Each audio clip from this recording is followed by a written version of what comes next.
Frank said it best. It's a great day for a ball game. Let's play two. Only problem for the Twins, great days have been few and far between, leading to a doubleheader today against the Marlins. The Twins put a 4-game win streak on the line this afternoon versus the Fish. Game 1 starts right now on Fox Sports North.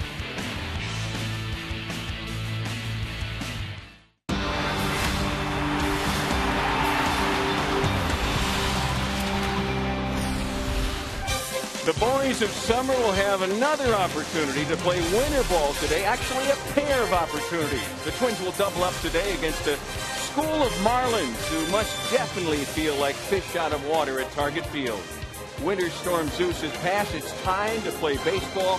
Starting for the Twins, Kevin Correa, the most reliable arm on the staff. He returns to the mound.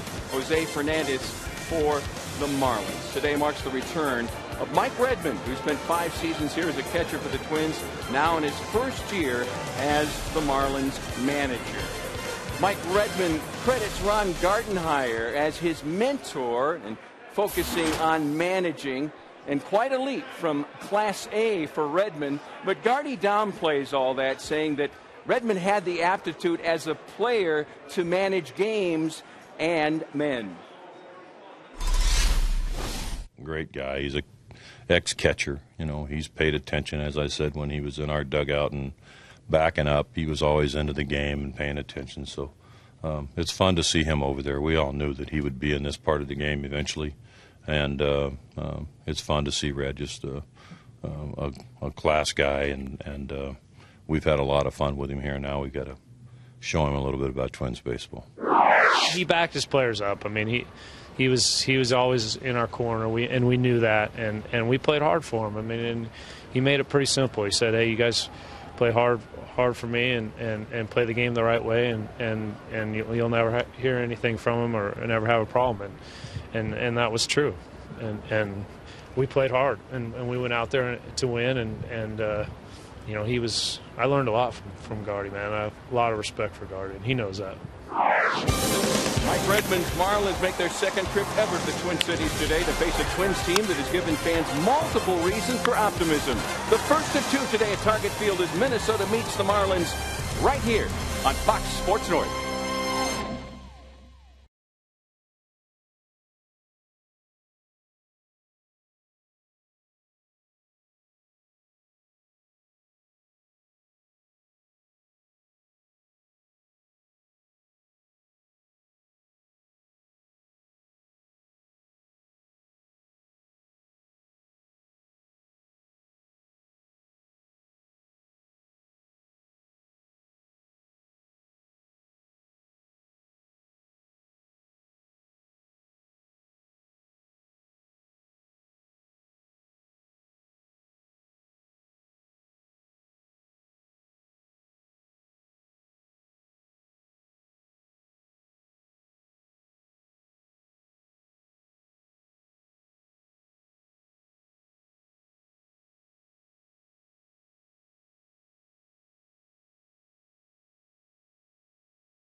Baseball on Fox Sports North is presented by Northland Ford.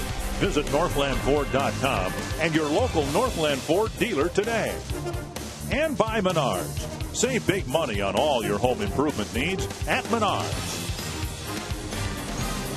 The day after yet another spring snowstorm, the Twins get to play 2 games at Target Field. A 4-game winning streak has brought the Twins above the 500 mark, a game out of first in the American League Central. And as you're so painfully aware, the Twins haven't spent much time at all above the 500 mark in the last 2+ years. The last time they were above the 500 mark, the end of the 2010 season. And it is a cool but beautiful spring afternoon here at Target Field. Dick and Bert with you, and the Twins have not lost a ball game now in about a week and a half. Now, granted, they've only played 4 games, but it's a nice little winning streak nonetheless. Yeah, 4 games in 9 days for the Minnesota Twins, and what you look for is consistency. Well, even though they've only played 4 ball games, the offense has been very consistent, averaging almost 6 runs a game and hitting at .293. And what's been nice to see, the starting staff has been outstanding, along with that bullpen. They're throwing strikes. They're attacking the strike zone. Great outing by Diamond against the White Sox. They won 2 of the 3 games that were scheduled there. Won 2 in a row there. But all in all, the bullpen, you want to get to Glenn Perkins. And the Twins have been able to do that. Perkins with a couple saves over the last 4-game winning streak. A 1 o'clock game and then a 7 o'clock game as the Twins hope to continue their winning ways at home against the Miami Marlins. Kevin Correa will make the start in Game 1 when we come back.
And the Twins get the chance to take the field, something they've not been able to do much over the last week and a half. Their last loss coming 10 days ago. They've only played 4 games in that span of time, winning all 4 of them. And the Miami Marlins, and we'll fight the urge to call them the Florida Marlins. The Miami Marlins, just 4 wins on the season. Mike Redmond, the first-year manager, their 7th manager in the last 7 years. And here's his Menards batting order and Redmond's return to Minnesota. Juan Pierre, the leadoff man, followed by Placido Polanco, a couple of veterans getting things started. Giancarlo Stanton, followed by Greg Dobbs, Justin Ruggiano, Joe Mahoney, Miguel Olivo, Nick Green, and Donovan Solano. And on the mound this afternoon, it'll be in game one, it'll be Kevin Correa. Outstanding his first 3 starts. He's pitched at least 7 innings in all 3 starts. He's making his 9th career start against the Marlins. Remember, he came over from the Pittsburgh Pirates first year in the American League. He is 3-4 lifetime against the Marlins. Strike one to Juan Pierre. Pierre playing against the Twins again. He was the regular left fielder for the White Sox for a couple of years. Correa, fastball, slider, and a changeup. Fouled away, 2 strikes. Pierre, one of the veterans. Polanco, another one. Miguel Olivo, another one. Players who hope to kind of be a foundation as the Marlins try yet again to rebuild with a lot of younger, inexperienced ball players. 2 strikes from Correa. Up high, 1-2. Yeah, Pierre, a veteran. This is his 14th major league season. Came up with the Rockies back in 2000. This is his 2nd stint with the Marlins. He was also with them for 3 years back in the early 2000s. And off the plate, 2-2. Pierre signing as a free agent over the winter. A 2-time National League All-Star. Both those coming with the Marlins back in 2003 and 4. To left center. And Willingham with the catch. 1 away. The Northland Ford defense for the Twins in game 1. Ron Gardenhire saying he's going to try to get everybody into this split doubleheader today. But in the afternoon game, Josh Willingham, Aaron Hicks, and Chris Parmelee, the outfielders. Trevor Plouffe, Pedro Florimon, Brian Dozier, Justin Morneau around the infield. Joe Mauer catching this afternoon. Ryan Doman will catch. Can't even call it the nightcap, really, in a split doubleheader. But he'll catch game 2 of his split doubleheader. Minot native Gary Cedars from behind the plate. You saw the rest of the umpiring crew and a fastball up high to Polanco. And the Twins saw plenty of Polanco when he was an infielder with the Tigers.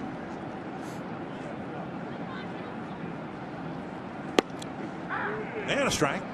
Yeah, what you get out of Polanco is a very good hitter. Career .299 hitter in his career. Last 3 seasons with the Philadelphia Phillies. 2-time All-Star, once with the Tigers, once with the Phillies. And a belt high strike, 1-2. Guy that doesn't walk much, doesn't strike out much, usually puts the ball in play. Not a lot of power. More of a singles type hitter.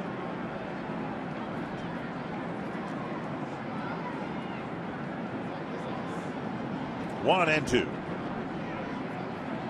Breaking ball tapped in front of Plouffe. Barehanded firing. Safe. And Polanco beats out a little number that only went about 45 feet. The first hit of the game with 1 out on the first. Yeah, you play back a little bit, which Plouffe was, a kind of a swinging bunt. Trevor Plouffe, you can see how deep he was playing third base, comes in, barehands it. A great job by Plouffe, but Polanco just beat it out. Not much you can do about that. Leaves Polanco at first, 1 out. Giancarlo Stanton at the plate. A slow start for Stanton.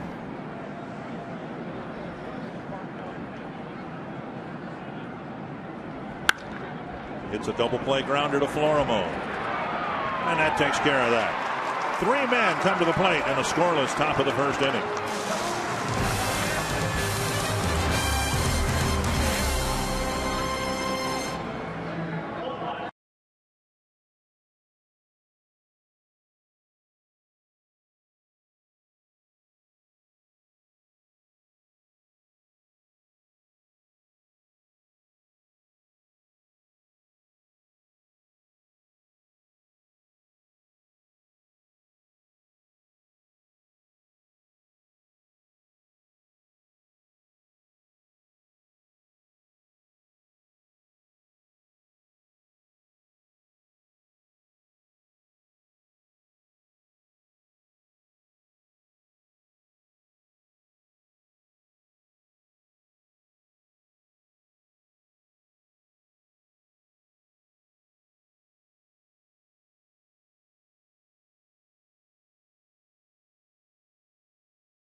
beautiful field prepared after the snow last night. Ron Gardenhire saying, yeah, they won 4 in a row, but when it's been busted up like it has, it kind of hard.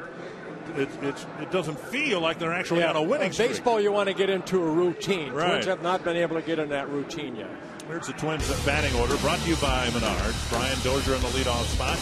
Joe Mauer, Josh Willingham, Justin Morneau, Chris Parmelee, Trevor Plouffe, Oswaldo Arcia, Aaron Hickson, Pedro Floromo. And making just his 4th major league start, young, 20-year-old Jose Fernandez. Fernandez made the club out of spring training. Last year, he pitched at Single-A. 14-1, 1.75 ERA. Young man from Cuba. He's come a long way to fulfill his dream. And here he is on a major league mound, making his 4th major league start. 1 strike to Brian Dozier. This one driven to the gap, and a good start for the Twins. It'll go all the way to the warning track, and Dozier has an opening double, and he wants one more. A triple to start the ball game for Brian Dozier.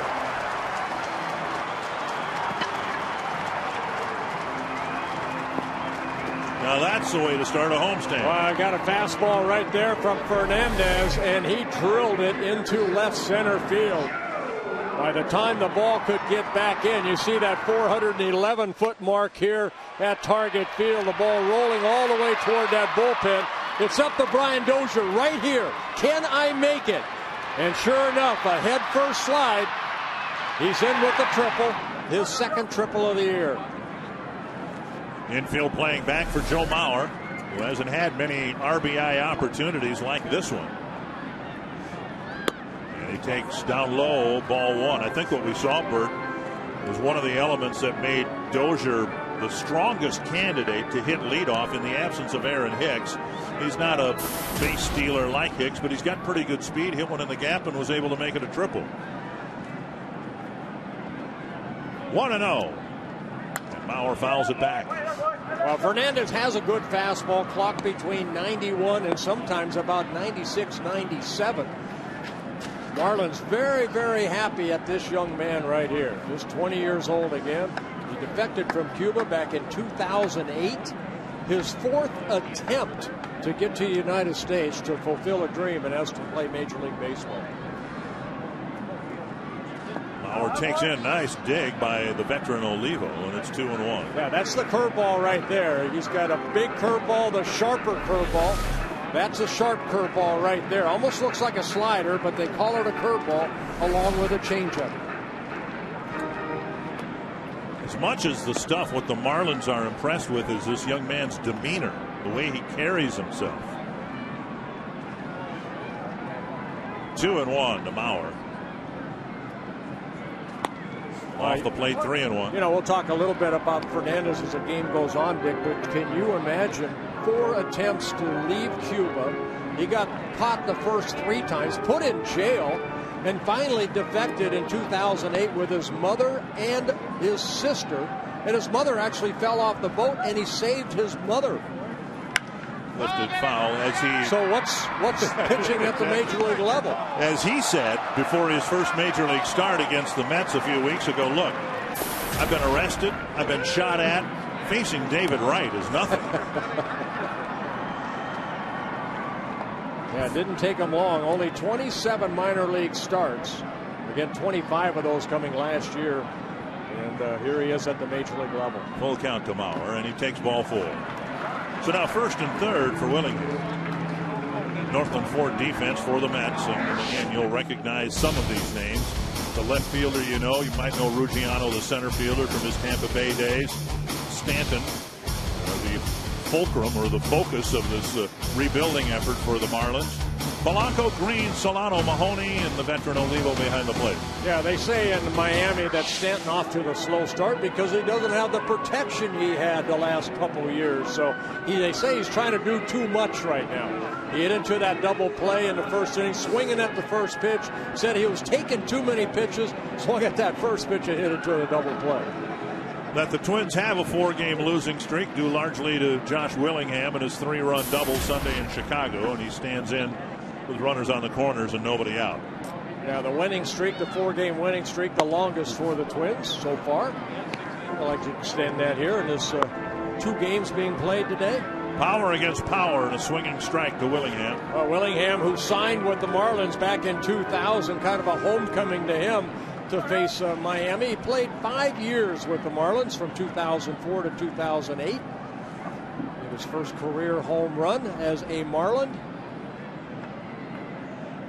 Breaking ball and another swing.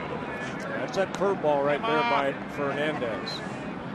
Scouting report was he'll throw an occasional slider, but his big breaking pitch is a slower curve. Yeah, I asked next door Tommy Hutton. He said, you know, that it doesn't really throw a slider. It's just he changes speeds on the curveball. Infield playing back. They'll take a double play grounder and give up the game's first run. Got him looking. Boy, that's a young pitcher with a veteran catcher. Pretty much carving up a veteran slugger in Josh Willingham. Well, after the curveball that Josh swung away, goes inside and Oliva holds it. First strike 3. Fernandez picking up his 18th strikeout in 15 1/3 innings. So first and third, 1 out, and here is Morneau.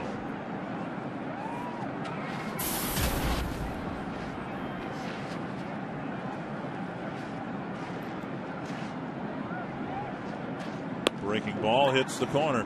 You know, the 4-game winning streak is nice, but in reality, the Twins have not done a particularly good job hitting with men in scoring position.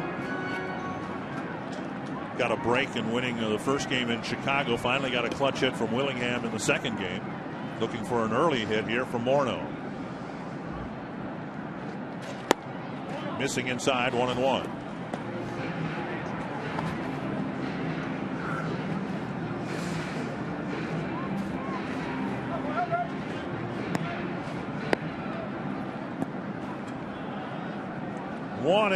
The Twins cleanup hit. Breaking ball rolled to the left side, falling down, out at second and safe at first. The shortstop Green slipped on the infield dirt, and it was a nice catch by Solano to get the out at second. Coming in from third is Dozier. Yeah, become the first baseman like Solano did to get the force out, and then a very close, almost double play turn by the Marlins. But a little squigger right there, and you see Green from his buttocks getting it over to second base. And Justin getting to first base, picks up an RBI. Twins take a 1-0 lead. And for Morneau, his 9th RBI of the year. Here's Parmelee back in the lineup after getting drilled by a pitch in Chicago. This was Saturday, and it hurt. Wow, it was a cold day. And Matt Thornton ended up hitting him right on that right elbow. Wasn't up on the fleshy part. It was right on the point of the elbow. And you see he didn't have a pad on at all. You know, where here he comes to the plate with at least a pad on that right elbow area. 1-0 and time called. That's where game has changed. I know back in the 70s, guys got hit like that, but they didn't have all the protection gear that they have now. That's a nice city to require a pad with the armor that A.J. Pierzynski wore when he was with the White Sox. He probably left some of those elbow pads in his locker in Chicago when he left. I think the one that really started it was Barry Bonds. Yeah. I mean, he'd walk up to the plate, stand right on top of the plate, and say, "Here, go ahead and throw me inside. I'll just, one of these pads will get that baseball." Mo Vaughn was another one. He was just almost from his shoulder all the way down to his wrist. 2-1 to Parmelee. They never put a pad on a rib area. That's what I liked. Maybe a Kevlar vest if they knew you were going to be pitching.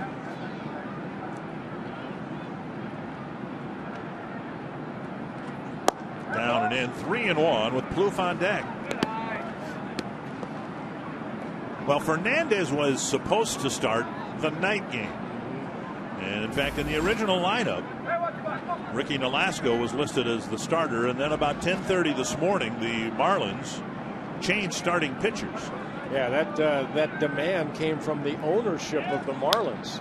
And it really, really upset Mike Redmond, and I'm sure both starters. because as of yesterday and early this morning, Fernandez probably came, if he was going to come to the ballpark, he was scheduled to start the 7 o'clock ball game. Velasco was all set, I'm sure, mentally to pitch that first game. All of a sudden, early this morning, boom, hey, you're not started. That put Mike Redmond in a tough situation. Changeup gets Parmalee, and all things considered, a pretty nice job by Jose Fernandez, who gives up one after the leadoff triple.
I really like being at the top of the order. I feel a lot more comfortable. It's kind of the hitter I am, and get on base for the big guys behind me. So that's exactly what he did in his first at bat, a leadoff triple, and then scoring the run for the Twins so far. And an early run for Kevin Correa, who will face Greg Dobbs, Justin Ruggiano, and Joe Mahoney.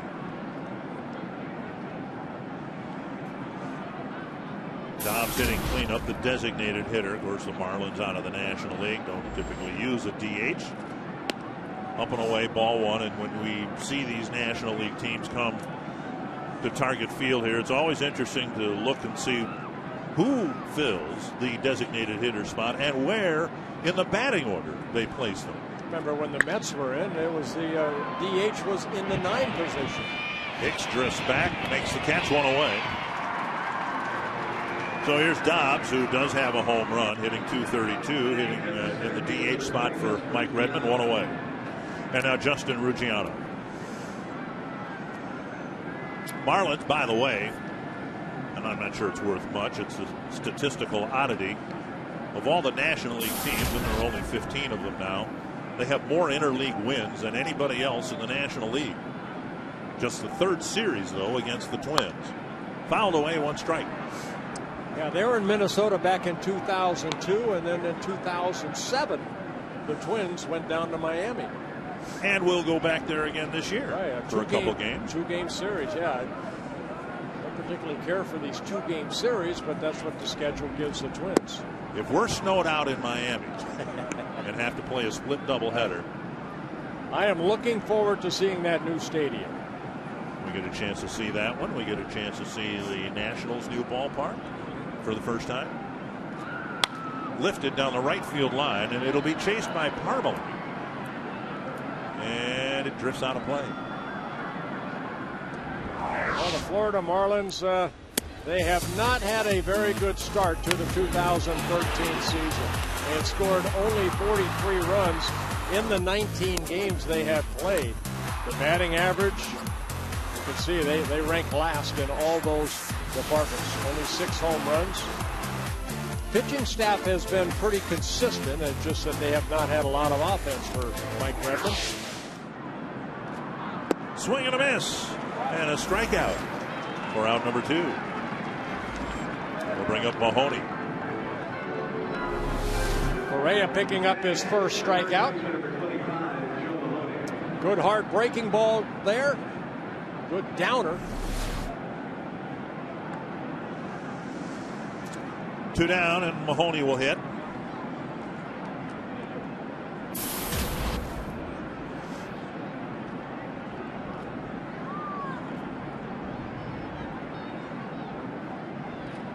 Fastball just off the outside corner, ball 1. Mahoney in his first season with the Marlins last year, a little bit at the major league level for the Baltimore Orioles. 26-year-old. And he dumps a single to left with 2 outs.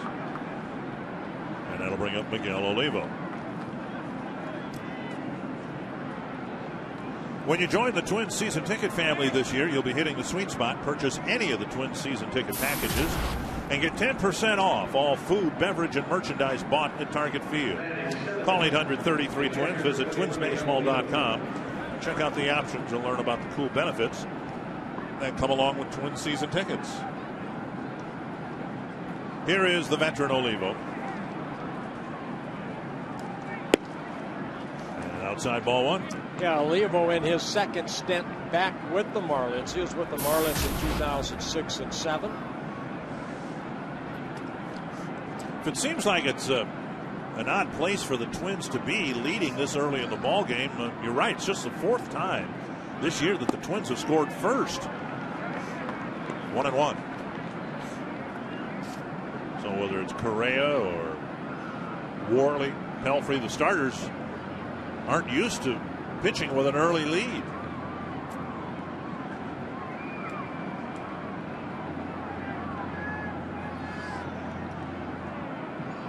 Bounce to short.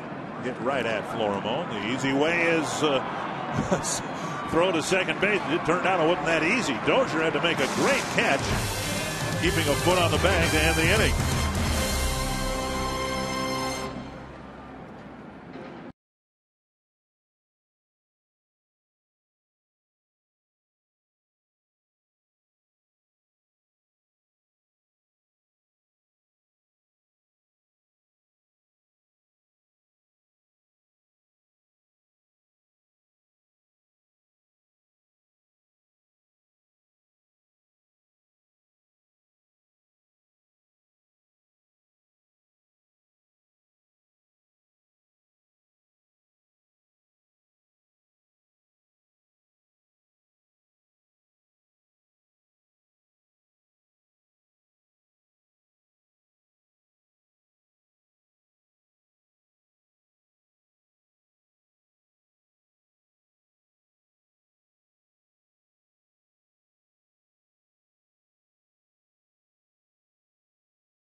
Bottom of the second. Well, we mentioned Mike Redmond making his return to Minnesota as the Marlins' new manager, and he was a clubhouse favorite in his time with the Twins. Guys like Justin Morneau, Joe Mauer, telling me Redmond did so much for them as young players. He taught them to come to the park every day with a smile on your face, never take anything for granted, and to lift each other up when times get tough. They say they could all tell Redmond would make a great manager, and guys, they are happy to see that dream coming true for him. Thank you, Jamie. Yeah, I think a lot of people figured at some point Mike Redmond would manage up here. Another backup catcher for the Twins. Tom Prince is working his way through, I believe it's the Pirates minor league system. And Prince, you can imagine him at some point, too, becoming a major league manager. Here's a drive to right center field. Ruggiano's there to make the catch on the blue flying drive, 1 out. Oh, Mike Redmond with the Twins. I mean, he's always been a very good career hitter. In the 5 seasons he hit, you saw he hit .297, a backup catcher. I'll tell you what, you look at Redmond, he gives Ron Gardenhire a lot of credit. But, when he first came up through the Marlins, he also the manager there with Jim Leyland. When you're a catcher, you're in every play, and you kind of learn by, what the club wants you to do. And I mean, you look at Jim Leyland, you look at Ron Gardenhire, 2 mentors. I'm sure that Mike Redmond will say, hey, they really helped me. Also Jeff Torborg was a manager of his. So 2 of the names you mentioned there to underscore Tim Lautner's point in the pregame show, former catchers. Jim Leyland, a long time. I think he spent 15 years in the minor leagues catching. Studied the game when he was playing. Here's Arcia in a 2-strike count. Up high. Now, I don't want to get between you and Tim as to who are the smartest players, either the pitchers or the catchers. I'm only kidding. I think Tim's serious. 1 and 2. And he lifts it to left field. Juan Pierre near the line makes the catch out, number 2. Of a tougher play than maybe it looked, because we do have some sun shining in Minnesota right here at Target Field, and it looked like Pierre was looking right up into the sun. You can always tell by the shadows, at least I do, and the shadows kind of directly behind Pierre as that sun is setting right over that first baseline, over the Twins dugout. Here's Aaron Hicks. A big hit in Chicago. Cluster of walks since being moved out of the leadoff spot. Neither the batting average or the on-base percentage is what the Twins expected or where they're confident it will be. Just a step backward for Hicks, but not the ultimate step backward. 1-0. Well, he's hitting in that number 8 spot, I think, over the last couple, 3-4 games, just to let him relax a little bit. He did pick up a big hit the other day in Chicago.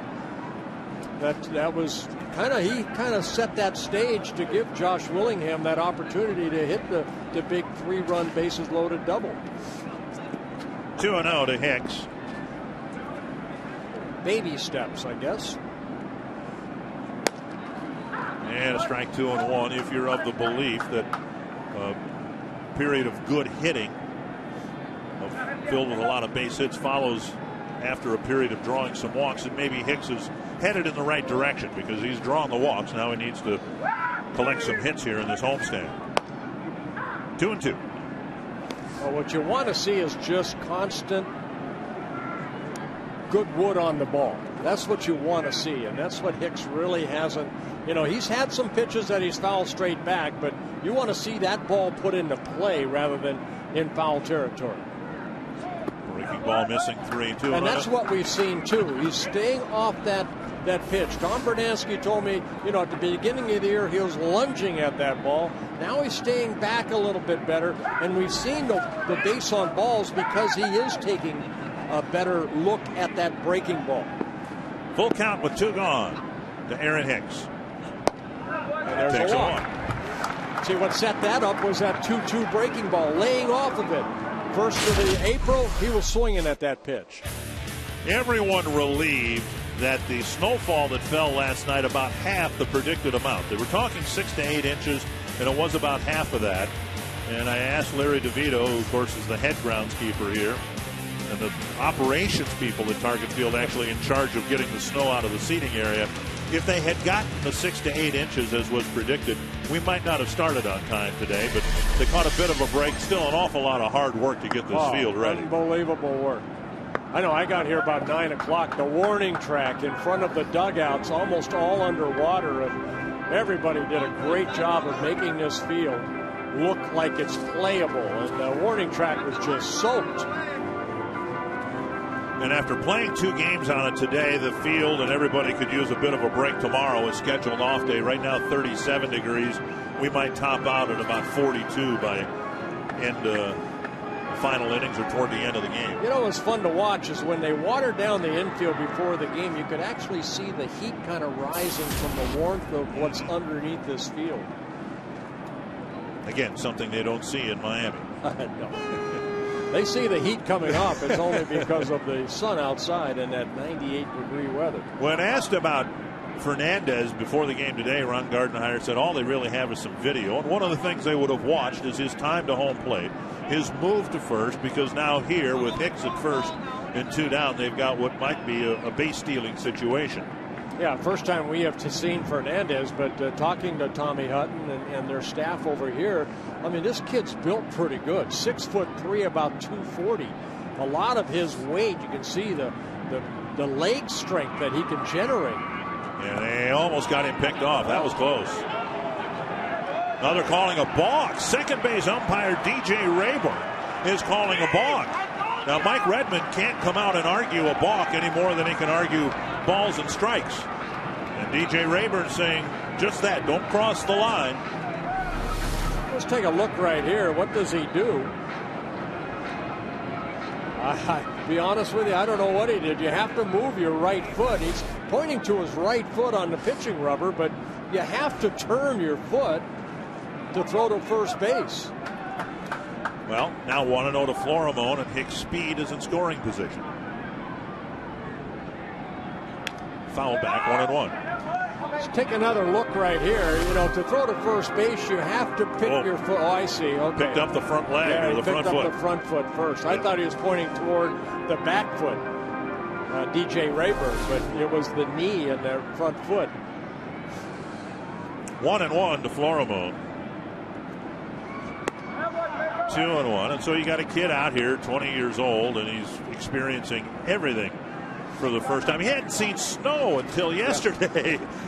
Yeah, he said he was talking to his mother, and his mother said, email it to me. Send me a picture. I want to see it. I want to see snow. Now he's committed his first balk.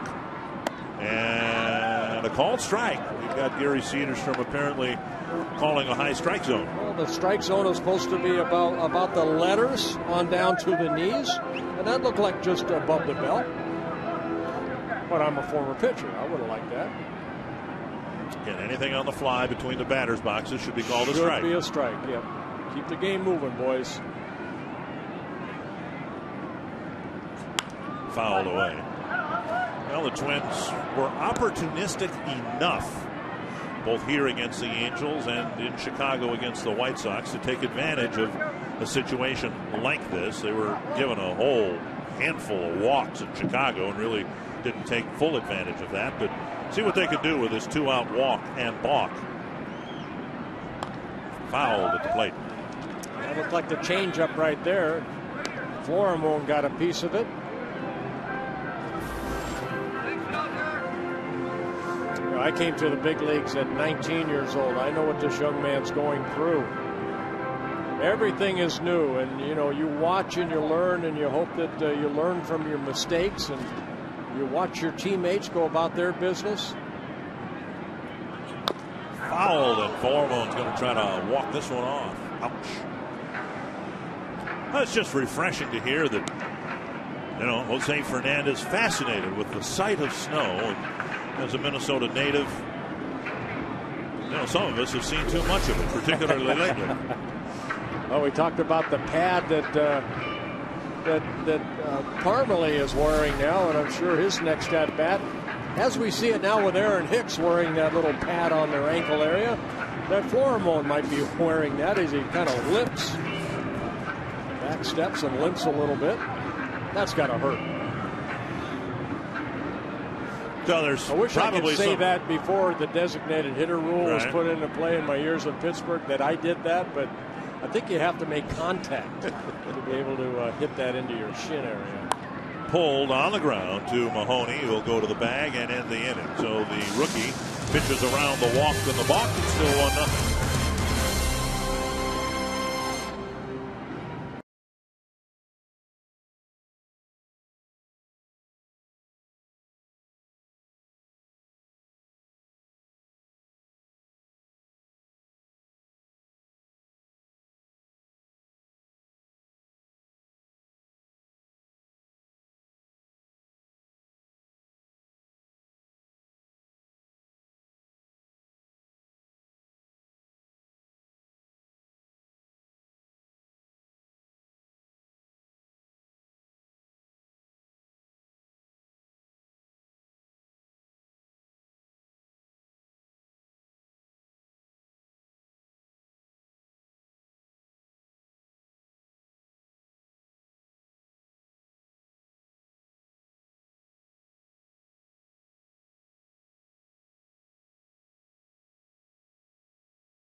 is presented by CenturyLink, your link to what's next.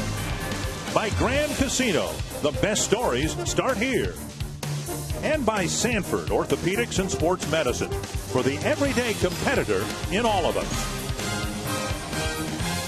Driving around here the last couple of days, we see some evidence of spring coming, the ice receding from the shorelines, and of course, time to think about fishing eventually. The Glenn Perkins fishing lure does the trick, or will, once the ice melts, be one of the first 5,000 fans through the turnstiles Thursday for the first game against the Rangers and pick one up. Presented by 96.3 K-Twin.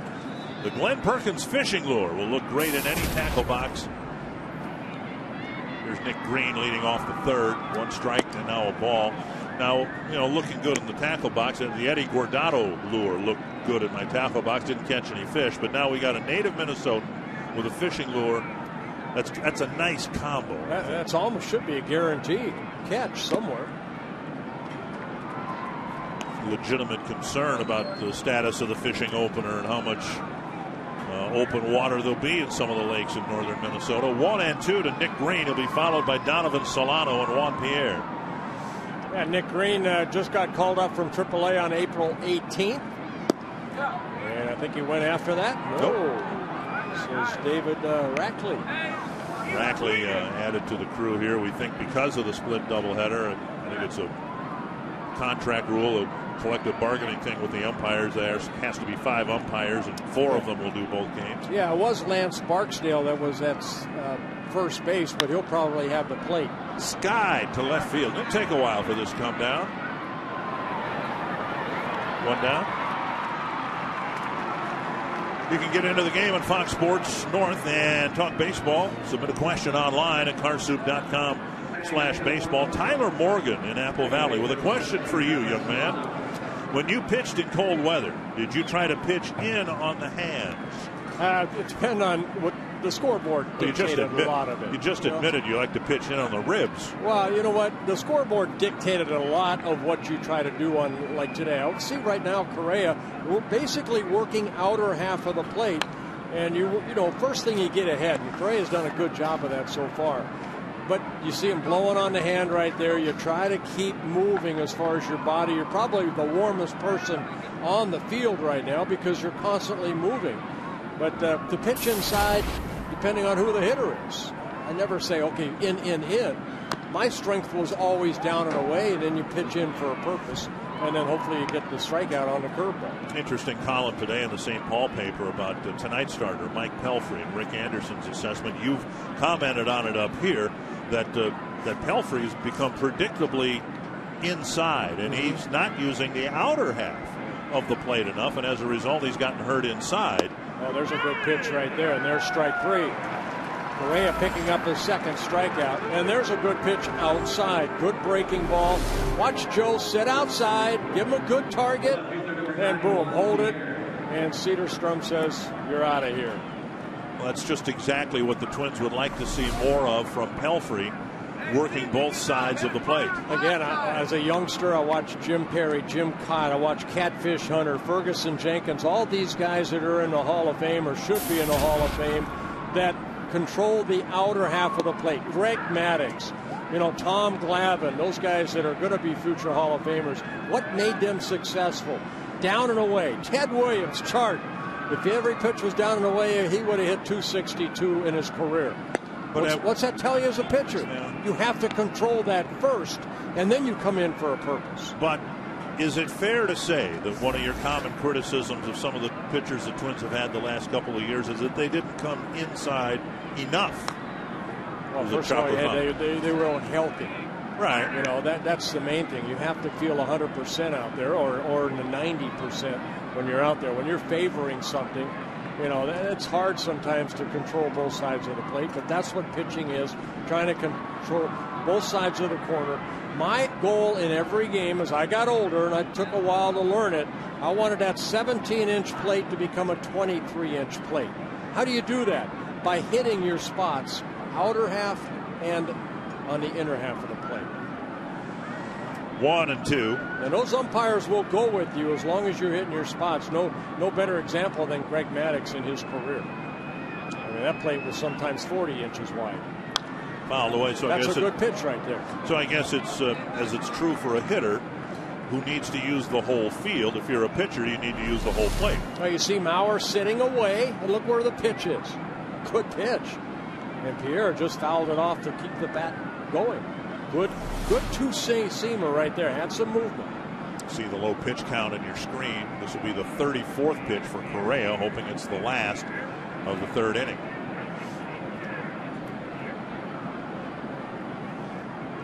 And how do you become a pitcher like Correa? Is between starts, you work on that control. There's a breaking ball just missed. 2-2. Correa's had a lot of major league starts. 163rd major league start here this afternoon. Also worked out of the bullpen a lot when he first came up with the Giants. This is his 294th major league appearance. Got him. Wow, that ball had some movement on it. Tailing away, a strikeout of Pierre, a 1-2-3 third. Joe Mauer will hit as the Twins try to expand their lead.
Yes. Televising both games, a decision made after the postponement last night. This day game originally was not supposed to be televised. Well, this game also was supposed to start at 12:10, and because of the field conditions, the Twins felt better to move it to 1:10 start. And then tonight's nightcap that we were supposed to televise yesterday will be televised at 7:10 tonight. That the Twins have a 1-0 lead. Well, you can thank Brian Dozier for that. Hit the second pitch of the game from Fernandez into the gap in left center for a leadoff triple. He scored on a Morneau ground ball, and that's how we got to where we are. This one hit up the middle into center field, and Dozier's got a couple of knocks. Takes a big turn, and we'll get back to the bag with a leadoff single.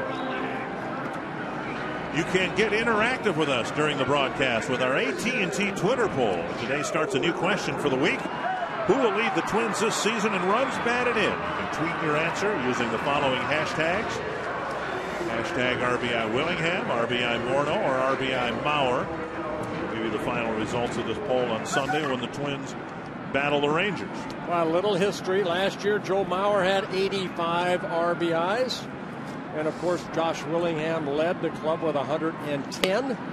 And Justin, even though he played in 134 ball games, he had 77. So Justin has not missed a game yet. Mauer takes a strike, drew a walk in the first inning. The Twins hit first and third, nobody out in the first, and Fernandez pitched his way out of a big inning by allowing just the one run.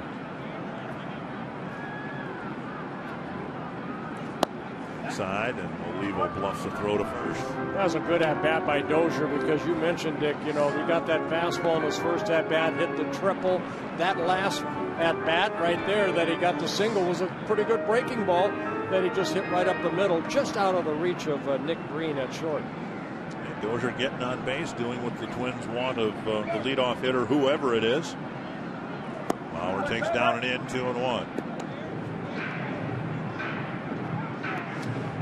Fernandez's record is 0-1. It could very well be 2-1. He left his first 2 starts with a lead. The bullpen had some problems after he left.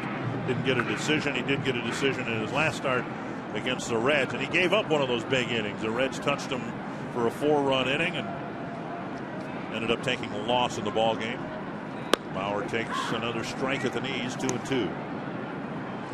Well, what you want to do is keep your club in the game, and really all 3 games other than his last big inning, Fernandez has been able to do that. And that's why I think coming out of spring training, Mike Redmond, his staff, like what they saw in spring training, and they feel even though he's only 20 years old, he can compete at the major league level. 2-2 to Mauer. Pulled to first. Out there needs to be a tag at second, and safe. Dozier beat the tag. So Mahoney put his foot on the bag and threw on target to Green, but Dozier got a good break and is able to advance to second base. And that's what made it right there. Brian Dozier, he read it. He knew there was probably going to be a play, plus he slid on the outfield side. Take a look at Dozier getting that right foot on the outfield side of second base bag. Just barely beating the tag. So now Willingham, who was called out on strikes his first time up, he struck out on 3 pitches from the rookie. Went after a fastball, missed it. And that hit him. Sounded like it did. Yep, he'll take first base. Yeah, the breaking ball right there. Josh kind of just pulled back and he got a piece of that left elbow. So now Morneau came up with runners at first and third in the first inning. Now comes up with runners at first and second. That's a breaking ball that just kind of stayed inside, and see Willingham going down and saying, hey, that's not going to hurt. I'll take first base. Willingham isn't old enough to have seen Cesar Tovar play, is he? Oh, Pepe would. At least he put his elbow down. Pepe would throw his elbow out. Well, here's Morneau, drove in his 9th run. He right now shares the team lead with Willingham in that department. A little bit of wind blowing out towards right field for those of you interested. Morneau takes a strike on the outside corner. See, when you watch Willingham right here, he kind of just says, okay, I'll take it. It's not going to hurt. As he brought the elbow back in, he didn't stick it out to where it could do like Parmalee. They could hit right on that bone. He kind of just said, okay, I'll take first base. 1 strike to Morneau. Foul back, 2 strikes. Fernandez had hopes. In fact, he had plans making the team out of spring training. The Marlins didn't share his optimism, but he was added to the major league roster on the last day of spring training. He was with his Double-A team with the Marlins. Breaking ball tapped to short, and Morneau this time bounces into a double play to end the inning. Twins threat, don't score. It's still 1-0.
Braves and the Rockies have the best record in the major leagues, but the Braves got some bad news in the Sanford Health injury report. Yeah, Jason Hayward having to get his appendix removed, put on a disabled list.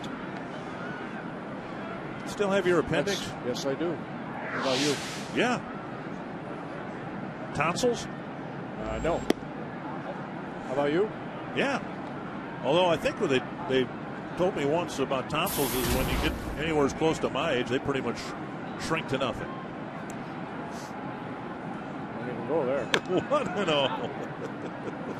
I had mine, I remember as a kid. I asked my parents to have them take it out because ice cream. You get all the ice cream you want. Yeah, it's cool. One of Bill Cosby's best comedy bits was about having his tonsils taken out, getting all the free ice cream.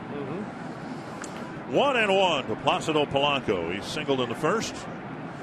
Marlins have a couple of hits. The Twins have a couple. The Twins have the only run so far. This one shot foul 1-2. Another injury note. The Tigers put Octavio Dotel on the disabled list today, and Bruce Rondon, who was some thought going to be their closer at the start of the year, has been brought up. The Tigers still having some issues with the bullpen. Playing .500 baseball right now. 1-2. And Polanco checks his swing, and it hit the bat. Yeah, just trying to get out of the way. That ball coming up and in, and Polanco.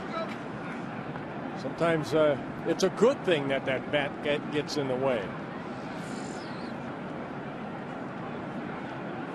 Polanco, Stanton, and Dobbs facing Correa here in the top of the fourth. This will be the 40th pitch of the afternoon for Correa. And it's a comebacker to the mound. 1 away. That brings up Stanton, and we talked about it before. He's off to a slow start. Drove in his first run on Sunday.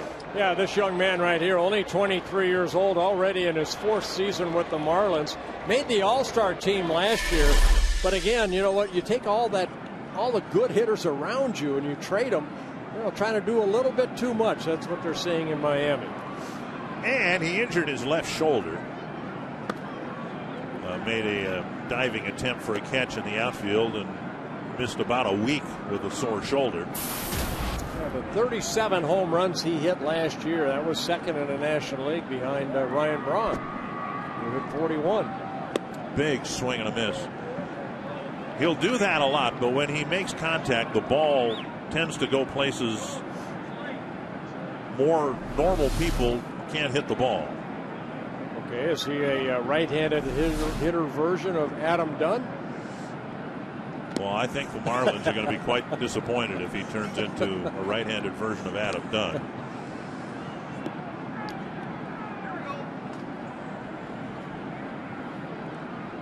Well, and I think that's, he's going to learn that, he has to be a little more patient. He jumped on that first pitch in the first inning. Fastball down, hit into the double play. Chopped to the right side. Morneau gets a nice convenient hop out, number 2. Fox Sports North presents Kids in the City, supported by Buffalo Wild Wings, celebrating the accomplishments of the Boys and Girls Club youth at the 9th annual Kids in the City event, April 25th. That's coming up Thursday, I believe. That's Thursday, is it not? Enjoy an adult pre-party at Fulton Brewery, silent auction, kids interactive activities, and more. For sponsorship and tickets, visit foxsportsnorth.com. Click on North Supports under the More tag. 2 down. And here's Greg Dobbs at a fly ball to Hicks his first time up.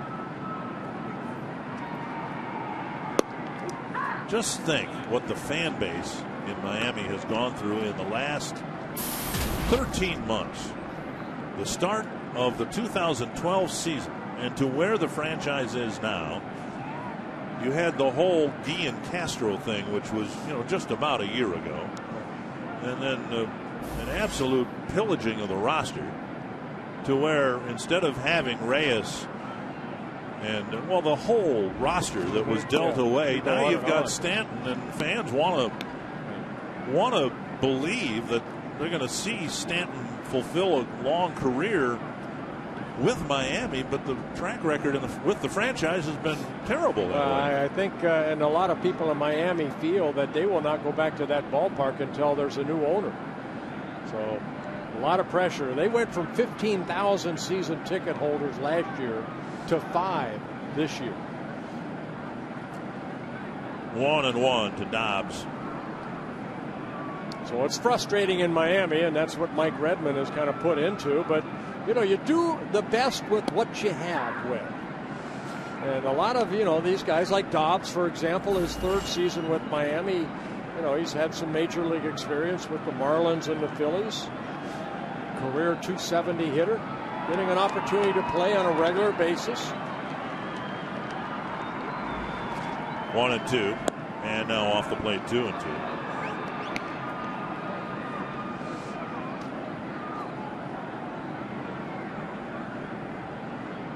Correa trying to finish business here in the fourth on his 50th pitch of the ball game.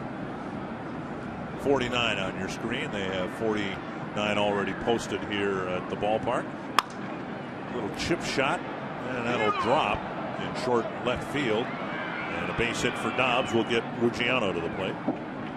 The team we thought we were going to see here with the Marlins in late April, we'll see most of that team in early July when we get to Toronto. Yeah, some big names right there that have some big prices over their names.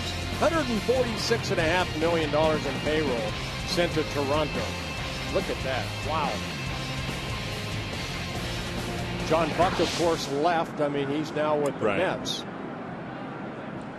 Here's Ruggiano. 3 home runs on the season and a deep drive to left field. That ball is off the base of the fence. Rounding second on his way to third. Dobbs is going to be held there on a ringing double off the bat of Ruggiano. And he got a fastball right there. Ruggiano hitting his 5th double of the year. That was a line drive over the head of Willingham. He did a good job of playing the carom and getting it back in quickly and keeping Dobbs at third base. That ball did not take a long time to get out right there as it short hops the fence. Willingham playing the carom as with 2 outs, Dobbs off with a crack of the bat. They got it back in. So second and third, 2 away, with the Marlins threatening to tie the game up, maybe take the lead with 2 out in the inning. Mahoney singled with 2 outs his first time up. And a liner out of the reach of Dozier. And 2 runs are going to try to score. And it's a 2-run single, and the Marlins take a 2-1 lead. A busted bat, but Mahoney drives in a pair. Well, Mahoney picking up just his second and third RBIs of the year. He hasn't been playing a lot, just 1 for 9 as he came into this ball game, but picking up his second hit, a little cutter right there that stayed up, and a good effort by Dozier at second base.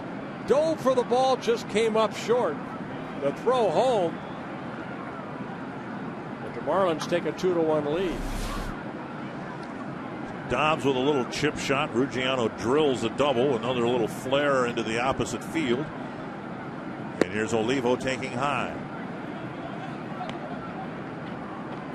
There are in baseball some major rebuilding projects. Marlins kind of a self-inflicted situation. You've got the Astros. Lifted foul over the Twins dugout. I don't know what's happening in San Diego. They're off to a very poor start. Yeah, I don't know I don't think that's quite a parallel situation to what they've done in Houston here with the Marlins. Of course, the Astros now in the American League. Pretty stiff headwind when you jump into the American League West when the Astros have done that. Now here's another pop-up over the roof of the Twins dugout.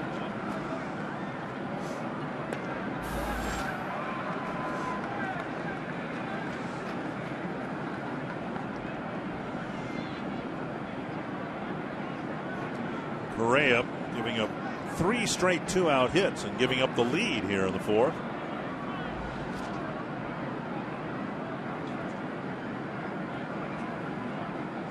One and 2 to Miguel Olivo. Breaking ball, bounce to third. Plouffe has it, sets, throws to Morneau to end the inning. The Marlins score a couple and lead it now 2-1.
Here's what's happened so far. Well, Brian Dozier led the bottom of the first inning off with a triple. He scored the only run for the Twins so far, knocked in by Justin Morneau.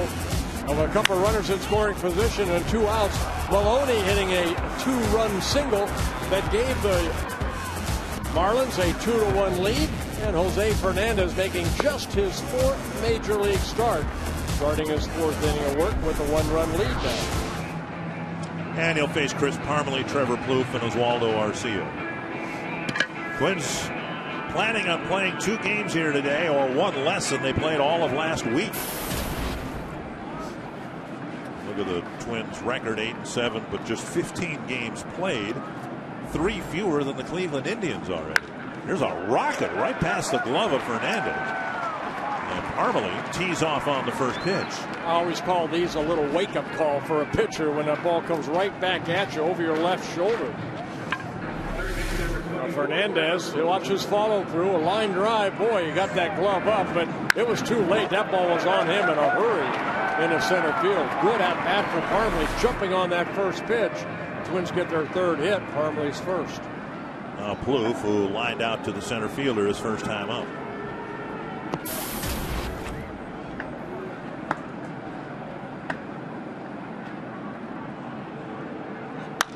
Line to right again on the first pitch. Parmelee to second. He'll hold up there. Well, we've seen teams do this, and we've seen the Twins do it. The Marlins kind of ambushed Kevin Correa with 2 outs, swinging at the first pitch and collecting 3 straight at bats, and now the Twins come back in the bottom of the inning. Well, you mentioned earlier, not a lot of scouting report on Fernandez, other than maybe some on his first 2 or 3 starts. But I think what you see right now, Twins looking for the fastball early in the count. They don't want to get into that. It looks like a pretty good curveball situation. So look for the fastball, and if it's there, swing. And that's exactly what Parmelee and Plouffe did. Here's Arcia, fly ball to left, his first time up. Let's see if he's asked to bunt here. A high fly to right field. It is deep. It is back, and Oswaldo Arcia with a 3-run jolt. 3 runs scoring on 3 pitches thrown here in the 4th. On his first major league home run, Arcia knocking in his first runs of his young career. Well, he got a lot accomplished right there in that at-bat. Of course, he picked up his first major league hit against Joe Blanton against the Angels. From memory, the Marlins got their 3 hits on 3 consecutive pitches in the top of this inning. And now the Twins come back, and the first 3 pitches of the bottom of the 4th result in 3 runs. Yeah, Ramirez giving Arcia a big hug right there. And on the first pitch, Hicks lifts one to center field. Twins are in a hurry to get to game 2 tonight. 1 down. Well, again, I think what they saw the first 3 innings is a guy, a young pitcher, establishing the fastball. When he got ahead, make him hit the curveball. And right there, they just said, you know what, look for the fastball. They got fastballs. Might have been a changeup to Arcia. Something was up. And he hit the 3-run home run. So congratulations to Arcia with his first major league home run. Well, we've noticed it in spring training. We didn't get a chance to see much of him, but you watch him in batting practice, the ball tends to jump off this young man's bat. Florimon batting, 1-1.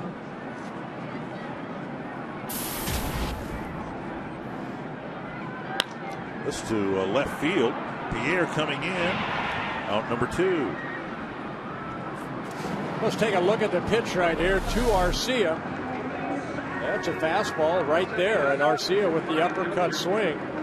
Well, he has some power in the minor leagues. Last year, the Twins minor league player of the year. He had 17 home runs between single A and a double A for the Twins, and hits his first major league home run with that swing.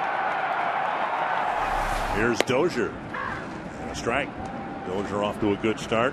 Triple and a single.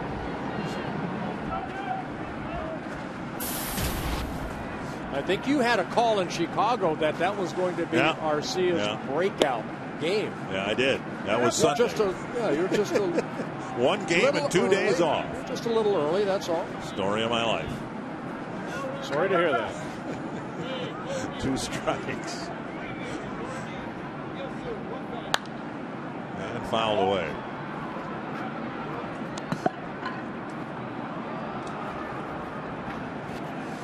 "19 years of working together, and already twice today I think we've realized when it's appropriate to just shut up." Here's a drive to right center field.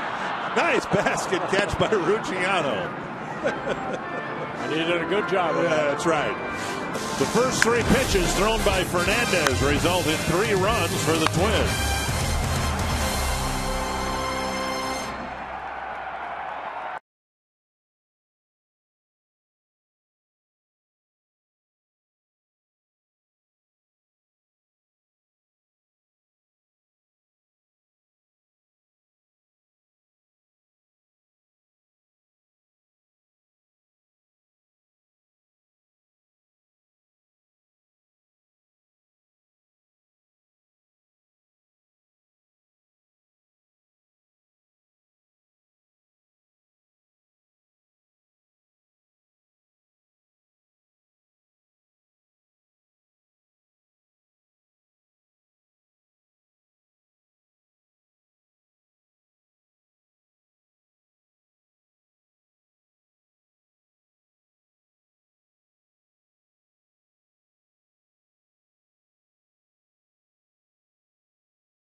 Right now over the Marlins.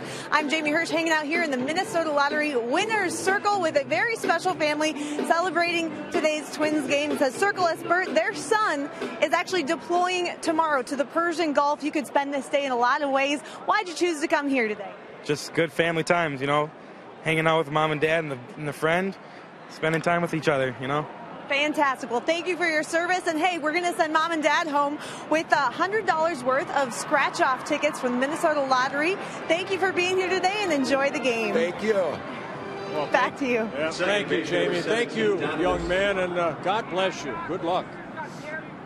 Quick first out here in the 5th inning. Nick Green with another towering fly ball to Willingham. 1 down. Here's Solano. Now, this has turned into a rather pleasant day, given what we experienced yesterday. Twins' 4th postponement of the season. Oh, what's nice to see is it's a little cool here today, but the weather is warming up. They say this weekend it could be in the 60s, which would be great. Texas Rangers coming in for a 4-game series starting Thursday. 2-0 to the number 9 batter, Donovan Solano. But you still have like a nice coat on there, and I'm out here in shirt sleeves. But I'm from Florida. I have very thin blood. You were born and raised here pretty much, or grew up here.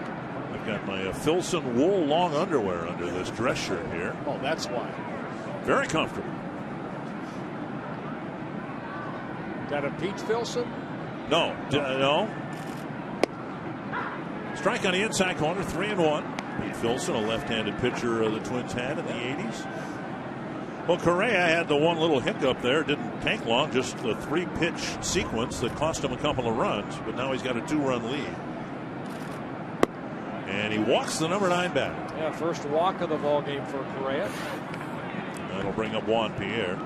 Busy night here in Fox Sports North. The Minnesota Wild will continue their playoff push against the Kings here on Fox Sports North. Game 2 of this split doubleheader will be on Fox Sports North Plus. Twins live beginning at 6:30. And there you see listed where you can find Fox Sports North Plus tonight if you choose to want to watch baseball rather than hockey tonight. We're prejudiced, but we hope you make that choice. And if you don't see the carrier there, go to foxsportsnorth.com for complete listings. And again, my belief, I think yours too, if the Twins are playing, we should be working. We should be televising the game. So I personally want to applaud the Twins and Fox Sports North for deciding to televise both games of this thing. Thank you very much. Pierre showed butt right there. He's got outstanding speed. Always trying to bring in that third baseman, that being Trevor Plouffe, then maybe slapping the ball by him. Juan Pierre, I mentioned his first at bat, 14th major league season, always a good hitter. 297 career hitter coming into this year. Check swing, but it's a called strike. 2 strikes now. When Pierre was with the Marlins back in 2003 to 2005, he did not miss a game. He played in all 162 games for 3 straight seasons. Last year under Charlie Manuel, as he gets older, he's 35 years old, started to platoon him a little bit. Now, Charlie Manuel, just to clarify, Charlie Manuel is older than 35, the way you constructed that. Meant Pierre. Yeah, yes. right. Charlie's about double that age, isn't he? He's closing in on it. The Phillies keep playing the way they're playing. He's going to be 100. 1 and 2. And tried to steal the inside corner, but missed. 2 and 2. Tough guy to double up with his speed. What the Phillies ended up doing, in essence, is trading the experience and the expense of Pierre, and instead having Ben Revere in the Phillies outfield. Popped up near third. Plouffe with the catch, 2 away. We'll bring up Polanco before his at bat. You can be a part of our broadcast. Vote for who you think is the Arby's Value Player of the game. Just text value, a space, and the player's name to 234-234. Let us know who you think had the most value in today's game, and we'll tell you the winner in the postgame show. Placido Polanco, the hitter, with a runner at first and 2 down.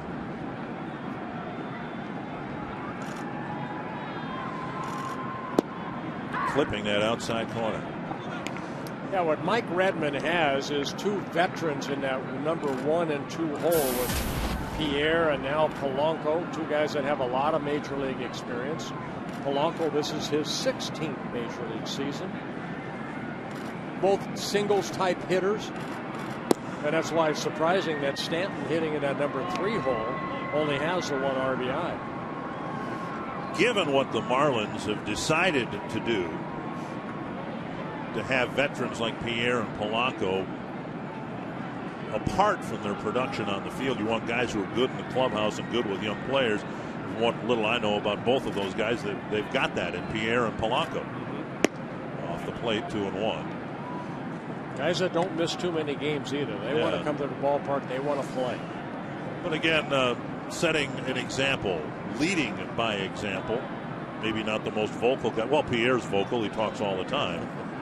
But only when Orlando Hudson was with the Twins. 2 and 1. And another pop-up. Short center. It's Dozier giving way to Florimon, who makes a catch. A hitless, scoreless 5th inning. The Twins will have the middle of the lineup due up, starting with Joe Mauer.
good start to the homestand for the Twins. They lead at 4-2. Joe Mauer will lead things off for the Twins in the bottom of the fifth, 0 for 1 with a walk. Mauer, Willingham, and Morneau facing Fernandez, and there's ball one. Yeah, Fernandez came into this ball game just 15 innings in his first 3 starts. That home run that Arcia hit, the first home run that he has allowed at the major league level. So he's had a lot of first here today. Well, first balk, first hit batsman, that being Willingham. First home run allowed. First time his start was moved up 6 hours by the owner. Probably the first time he's pitched in 30-degree weather. Hey, we're not going to complain here. What did you say? Is it 38? Is that what we said was the game time temperature? Something like that. They're playing in 23-degree heat in Denver right now. Might be the coldest game time start in Major League history. They're just trying to get games in Denver. Inside, and it's 3-1. Hopefully the schedule makers will look at that a little bit more as they go into next year's schedule. What are the Twins in July? They're home, 9 games in the month of July? It seems like we've been here. How many games we're going to play are supposedly scheduled to play here in April? Too many. Mauer lifts it foul. Mauer celebrating his birthday on the 19th and joining some very, very good company. Hall of Famer, Hall of Famer, Hall of Famer, and a guy who I think should... Ted Simmons. Yeah.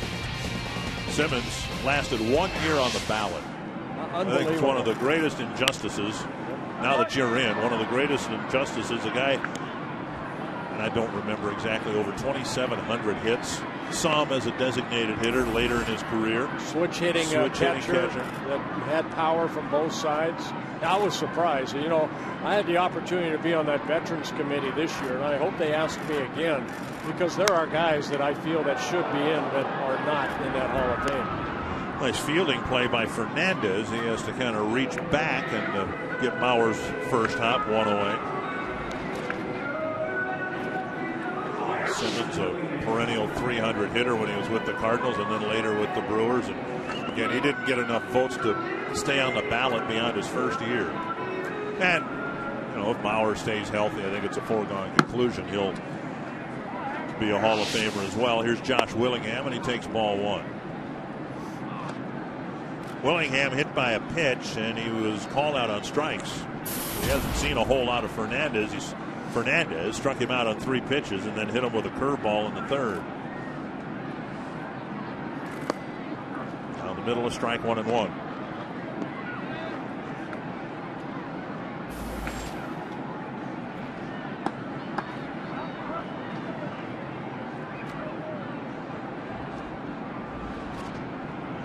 Another breaking pitch. This one missed Willingham's elbow, but it caught the corner. Yeah, a little harder breaking ball. You know, that other one that hit him that kind of started at him, that one started almost at the elbow. This will be pitch number 75 in the ball game for Fernandez. This one to left field, hanging in the air for Pierre. 2 down. And that'll bring up Morneau with the bases empty. Morneau's come up with 4 men on base here in the ball game this afternoon and driven in 1 with a ground ball. Pretty good strike to ball ratio, exactly where you want to be. Two strikes to every ball thrown.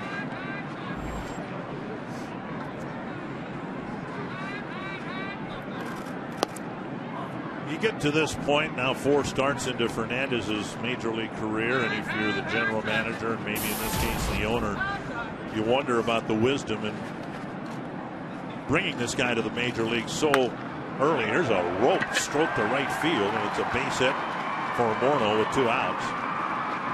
Now, you were one of those guys that justified the promotion. You were promoted to the major leagues, never went back to the minor leagues. But I think certainly you could make the case that Fernandez does not look overwhelmed up here. He's given the Marlins a chance to win in every start so far. And that's all you're looking for is consistency. The wins will come again. The Marlins came into this ball game 4-15. You know, last in hitting, last in so many different departments. And as a pitcher, that's out of your control. That you can't do anything about that. All you can do is hopefully go deep into the ball game and give your team a chance. Like you mentioned, his first 2 outings, he left with the lead. He had a chance to pick up a victory. Parmalee singled sharply to start the 4th. Came in on the Arcia home run. His only bad outing was that 1 inning that he gave up the 4 runs against the Reds. You know, he gave up that 3-run home run to Arcia, but other than that, I mean, his first major league outing in New York against the Mets, 5 innings, only allowed 1 run. Then at home against the Phillies, he didn't allow any runs in 6 innings. A shutout for 6 innings. A couple of walks here today. He's not walking people left and right. 1-0 to Parmalee. Popped up to right field. Stanton makes the catch, and that ends the 5th inning. Into the 6th, still up by a pair.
Pepsi fans of the game bundled up, quite school age, so no reason for them to miss school. Just come to the ball game and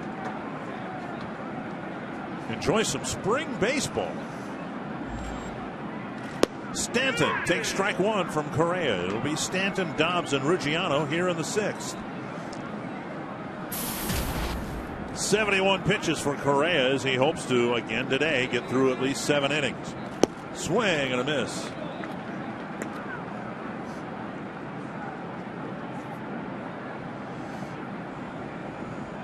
The Twins are very happy what they have seen from Kevin Correa in his first 3+ starts.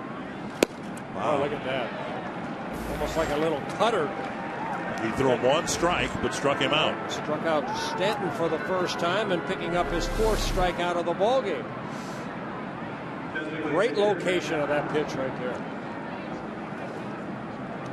This copyrighted telecast presented by the authority of the Minnesota Twins and may not be reproduced or retransmitted in any form. And the accounts and descriptions of this game may not be disseminated without the express written consent of the Minnesota Twins. And you get to read that again tonight. Yes, I do. Aren't I lucky? We'll be televising tonight on Fox Sports North Plus.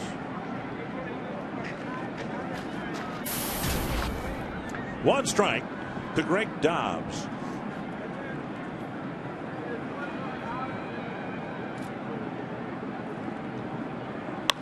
That's to center. Hicks hustling in. And it's Florimon, the shortstop, who snags it 2 away. There's some news and notes on this date. Yeah, and I wasn't pitching back then. Okay. Speaking of a couple of Hall of Famers. Yeah, both of them on this date, both hit their first home runs. Can you make the case that Williams was the best left-handed hitter in the history of the game and Aaron the best right-handed hitter? Yeah, I think you have a very good argument there. And Arcia today, on April 23rd, hitting his first Major League home run. Pretty good company. He's the designated hitter, so he's got the luxury of reflecting on his home run and thinking about his next at bat.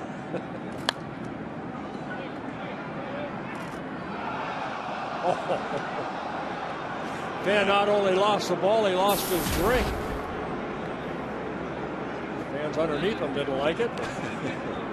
1-1 to Ruggiano.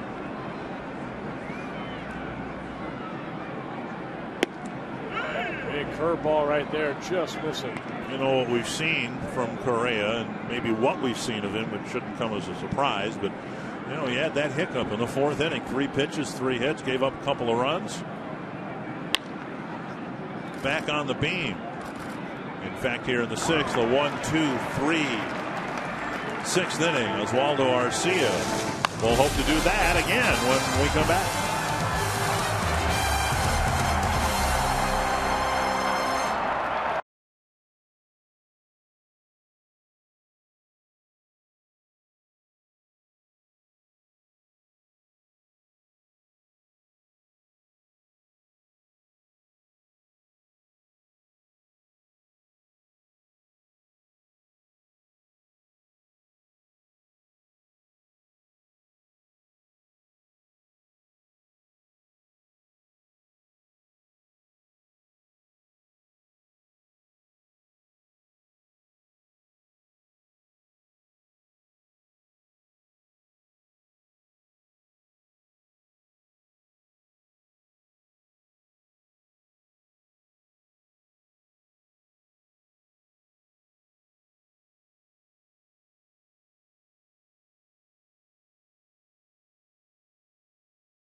North is presented by McDonald's. Try one of our 3 Angus snack wraps. They're full of unbeatable flavor.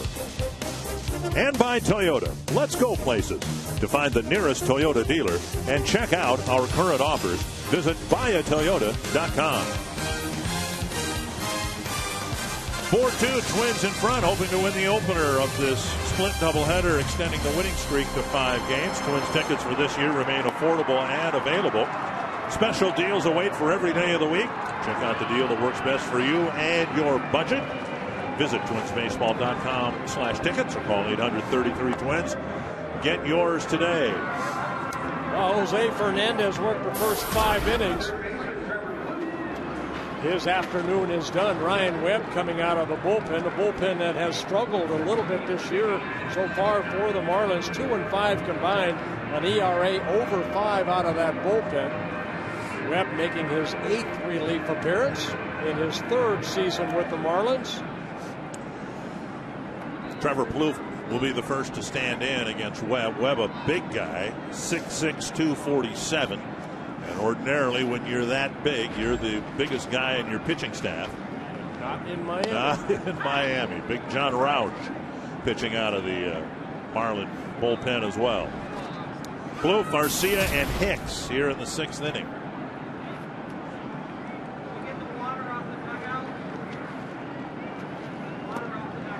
Can't believe it, Bert. I'm watching baseball in Minnesota and I'm wearing sunglasses. Scouting report on Webb, 27 years old, originally came up to the big leagues with the Padres. Fastball in the mid-90s, slurve-type curveball, and a changeup. There's the fastball right there at 89. The sun is shining in Minnesota, and there are 2 baseball games today. What a great day. Beautiful day. A little brisk, but a beautiful day. 2-1 to Trevor Plouffe.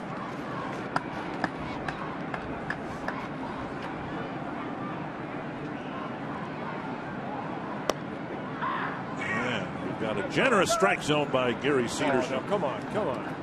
It's not C.B. Buckner back there. It's pitch looked like it was 6 inches outside. That's a good pitch.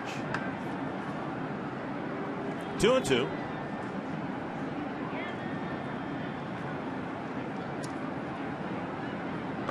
And now a full count. Oh, that ball was low. A foot and a half outside. Arcia on deck, then Hicks.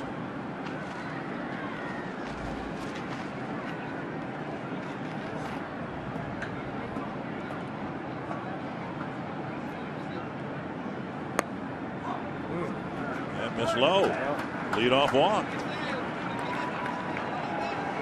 Earlier today, and in fact in his last at bat, Oswaldo Arcia hit a 3-run home run. We want to thank Twins fans for their generosity. A new program we're happy to be involved with. Home Runs for Hunger, benefiting Feed My Starving Children. You can pledge for each home run hit either 22 cents or $1.32. As of today, 78 fans have pledged to Home Runs for Hunger, and 166 children, because of the generosity of Twins fans, 166 children have been fed now for a full year.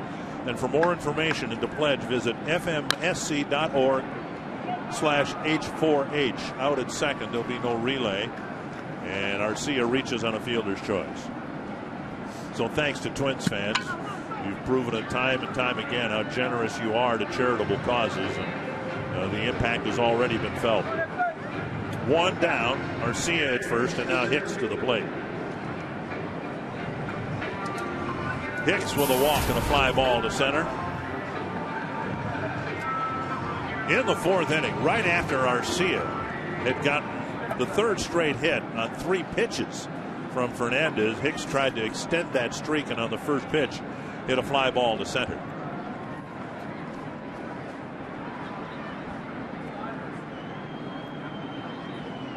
So he's very patient, worked out a walk after falling behind in the 2nd inning, and then jumped on the first pitch, but skied it to center field.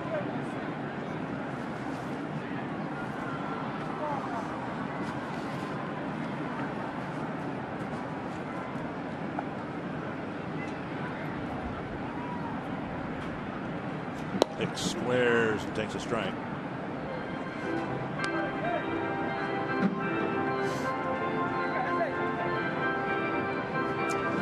Marlins figure to take their lumps against a very tough division in the National League East.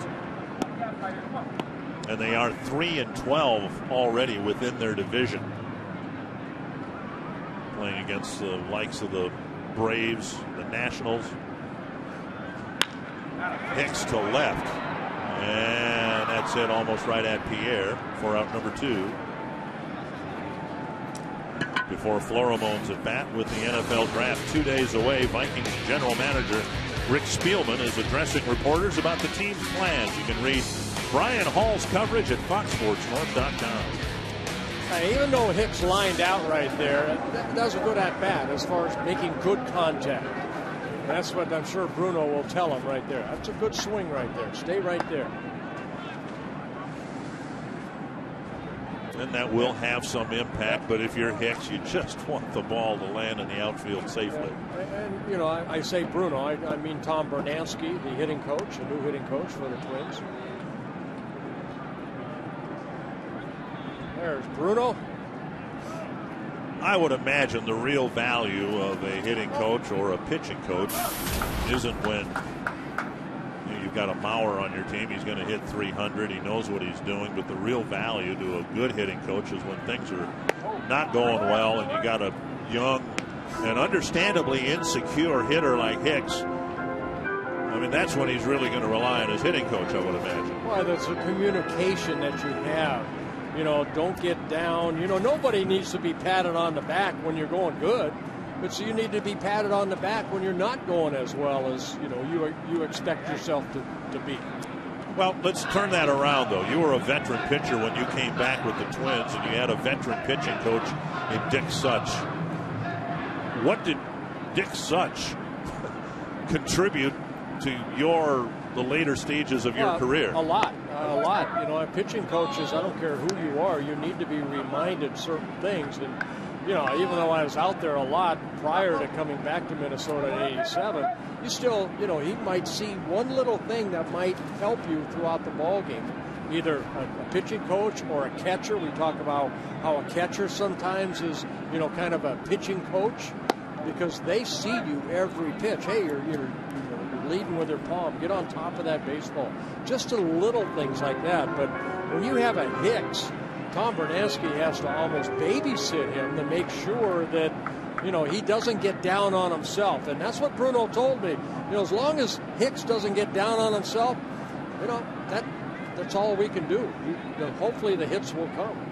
2-1. Florimon takes a strike. And by the way, you know this, but for the viewers' benefit, I asked that question out of the utmost respect for Dick Such, who I consider a friend. But Steve Carlton went through that when he came back here. You know, I mean, how are you going to tell Steve Carlton if you're a pitching coach, other than looking for those certain things, I guess, that you mentioned? Well, Marcel Latchman, that was my pitching coach in Anaheim. I still consider him one of the best pitching coaches I ever had. Fly ball deep right center field to the warning track, and in the webbing of his glove, Stanton very tentatively makes the catch to end the inning.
Yeah, Twins jumped on the board with Dozier's triple and then knocked in right there. Twins took a 1-0 lead, but the Marlins came back with a couple runs in the top of the fourth inning. And then the big 3-run home run by Arcia put the Twins up 4-2. Kevin Correa, 6 very good innings. His best inning, in my opinion, was the 5th inning after the Twins put 3 on the board. He went right back out there and put a 0 on the top of the 5th inning. And see if he can do it again. He, in his 3 prior starts, went at least 7 innings. He'll try to finish things. I don't want to say finish things. He'll try to finish the 7th and see what possibility he has of going beyond the 7th. Pitch count outstanding. 81 pitches, 53 for strikes, 1 walk, 4 strikeouts. First pitch strike and a second pitch strike on the check swing. Vic Carapazza rung him up on the check swing. Mahoney, Olivo, and Green, the 6, 7, and 8 batters for the Marlins.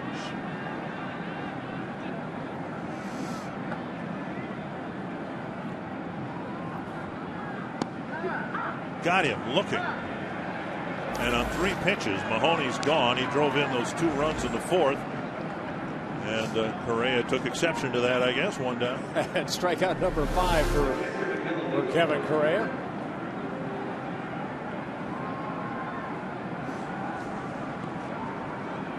Here's Miguel Olivo.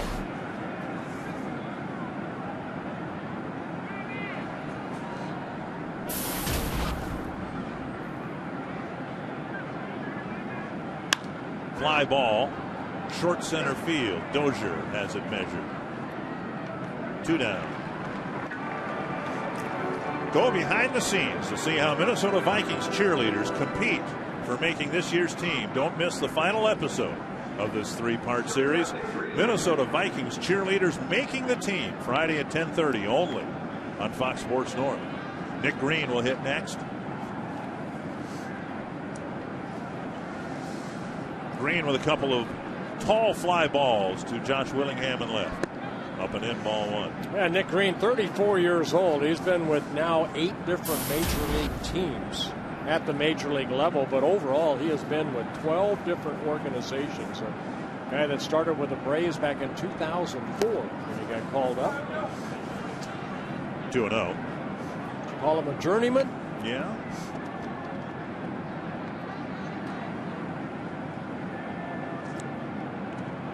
I suppose if you're going through what the Marlins are going through, you can approach it 1 of 2 ways, and you have your young guys, and then you mix in some veterans along the way.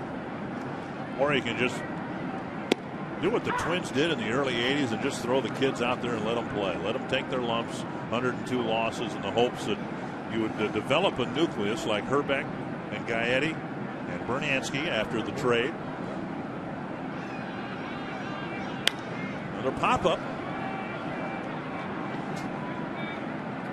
And a 1-2-3 7th with less than 90 pitches for Correa. A 4-2 Twins lead.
Some type of quality starts Kevin Correa has given the Twins now 4 times in a row. Well, Rick Anderson right there putting his arm around Correa.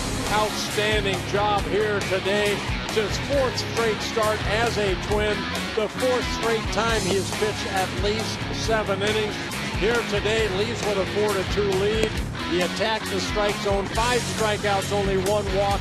He retired the last 8 Marlins he faced. Double play turned right there in the 1st inning. Brian Dozier takes a strike. He'll be followed by Mauer and Willingham. Some things at play here in the decision to take Correa out of the game. It's not the pitch count. It's not the fact that the Twins saw an unfortunate outcome in the 8th inning when they let him try it. Here's a flare into center and another hit for Dozier. His 3rd hit of the ball game. Correa with 7 shutout innings and then The Royals kind of chipped away at him in the 8th, but I think one of the biggest factors here is the fact that the Twins bullpen, frankly, has some pitchers out there that need to get some work.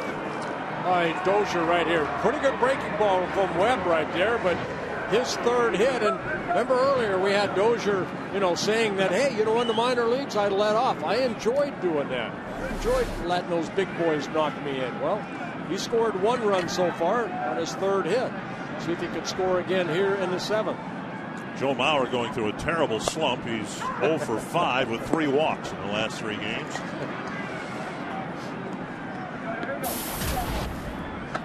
Yeah, after that 10-game hitting streak where he hit about 800. A couple of choppers, 1 to first and a 1-hopper back to the mound and a walk in his first plate appearance. 1 strike. There goes Dozier, and Mauer with a big swing. He got a pitch up and he fouled it straight back. Well, Dozier got a pretty good jump right there, but Joe tough to lay off that high fastball, and Joe fouled it straight back.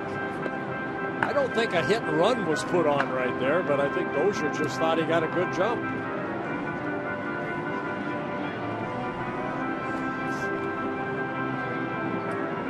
Ron Gardenhire addressed the hit and run situation with Mauer at the plate a few days ago. He said he doesn't put it on with Mauer at the plate, because if Mauer's too good of a hitter, you just let him swing away. Chances are he's going to get a hit. The runner takes off. Maybe instead of 1st and 2nd, you get 1st and 3rd. Maybe with a double, you drive him in. 2 strikes.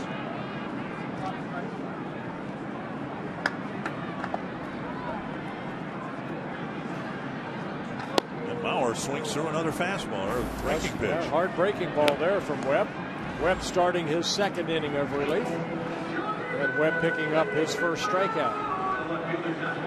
Jared Burton got a couple of games in Chicago. Looks like he's going to get the 8th inning again. He's been almost perfect. Those 2 outings in Chicago, 2 shutout innings with 4 strikeouts. So looks like he'll get the 8th. Here's Willingham.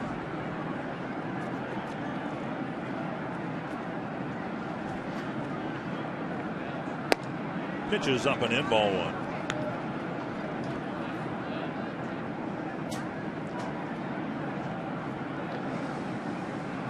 Seven hits for the Twins. 1 awfully big hit from Oswaldo Arcia. A home run, his first major league home run with 2 men on base. Oh, Dozier just barely got back. He was leaning toward 2nd. Trying to get a good jump. Looked like he was going to go. A sweet tag by Maloney, missed.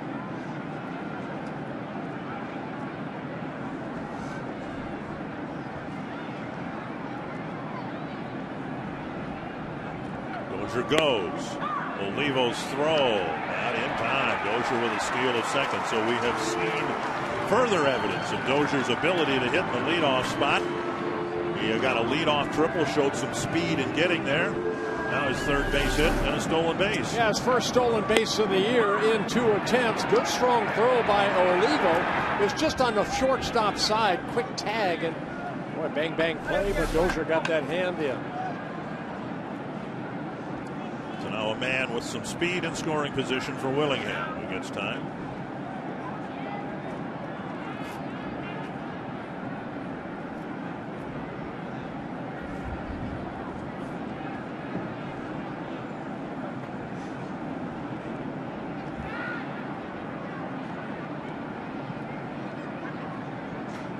Checked his swing, but I don't think in time. Oh, he did. Okay.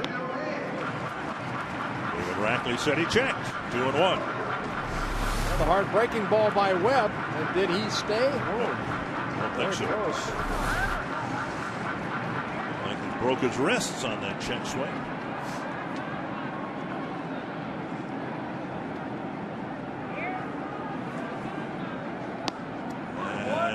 Missing the inside corner, 3-1. First base open, Morneau on deck.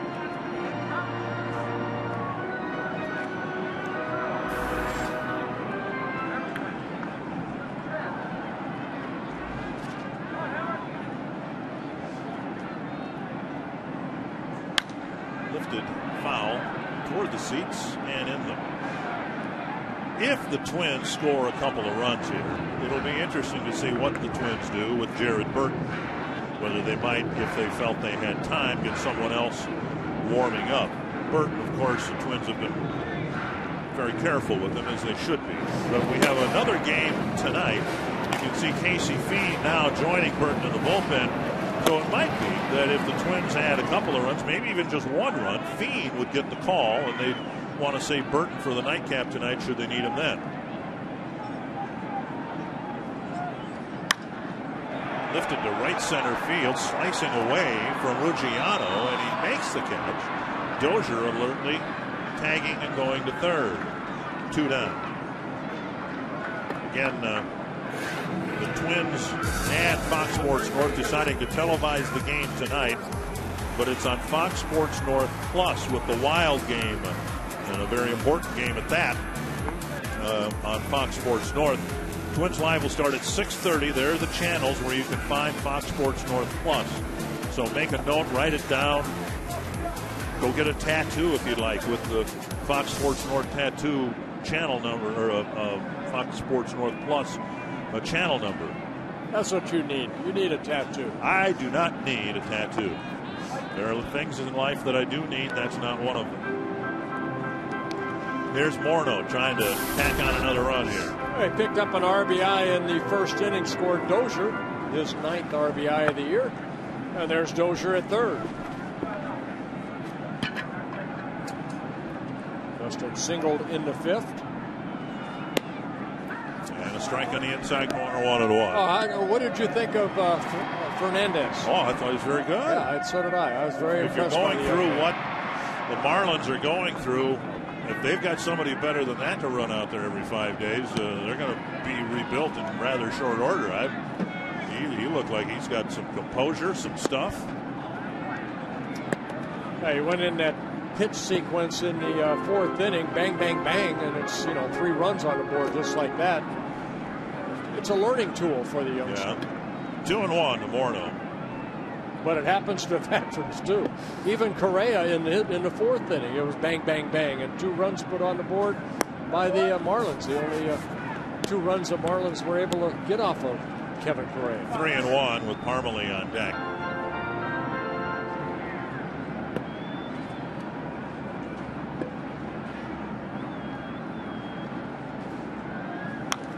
Foul back, but I can see the mentality of the Marlins fans now, the few that are left, going, well, look, if we had Johnson, if we had, Burley, and if we hadn't traded everybody away, Fernandez would fit real nicely in the back end of the rotation. We could really go someplace with this team. Well, I thought Fernandez pitched well, too, thinking probably coming to the ballpark, if he did come, he was scheduled to pitch a 2nd game.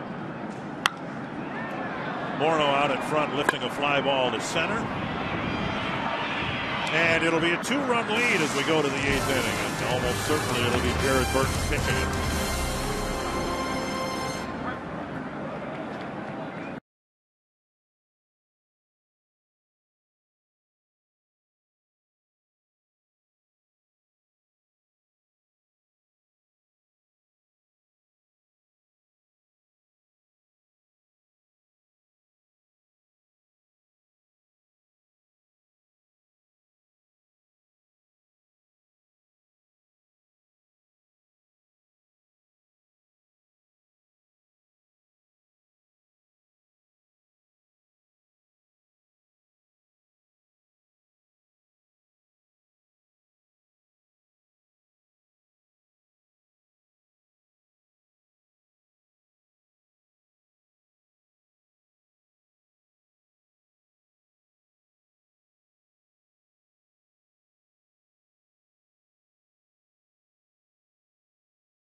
Mr. Reliable, both last year and so far this year, Jared Burton. Jared Burton, Twins have won 4 in a row. Burton's been involved in 3 of the 4 wins, making his 9th appearance overall. He pitched twice in Chicago in that 2 games sweep over the White Sox.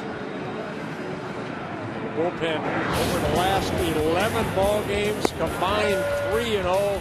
Very good earned run average. They've worked 42 in the 3rd innings. Look at the opponent's batting average. Outstanding, under 200, with 34 strikeouts in the 42 in the 3rd innings pitched. So the bullpen over the 4-game winning streak has been important, but as you see there, they were just as good during the 5-game losing streak. So the fact that the Twins are just 8-7 on the year, you really can't point the finger at the relievers at all. Now combine that bullpen from day one, 4-1 with a combined 2.15 earned run average. Outstanding. Donovan Solano will be the first batter for the Marlins, and Juan Pierre and Placido Polanco.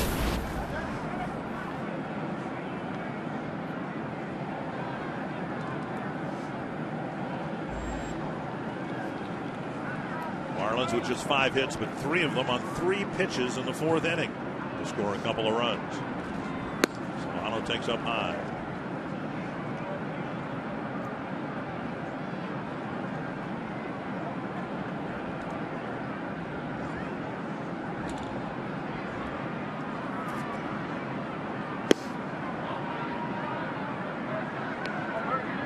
And we've said it number of different ways already in our telecast this year. The Twins had a good bullpen last year, but A, it was overworked, and B, they were at times almost invisible in terms of the won-loss column because of how poor the starting pitching was. And now what we've seen this year, with a couple of exceptions, a competitive start from the Twin starter, and the bullpen really has been outstanding and led this team so far to a winning record. Hicks is going to try to chase this ball down, and he gets there one away.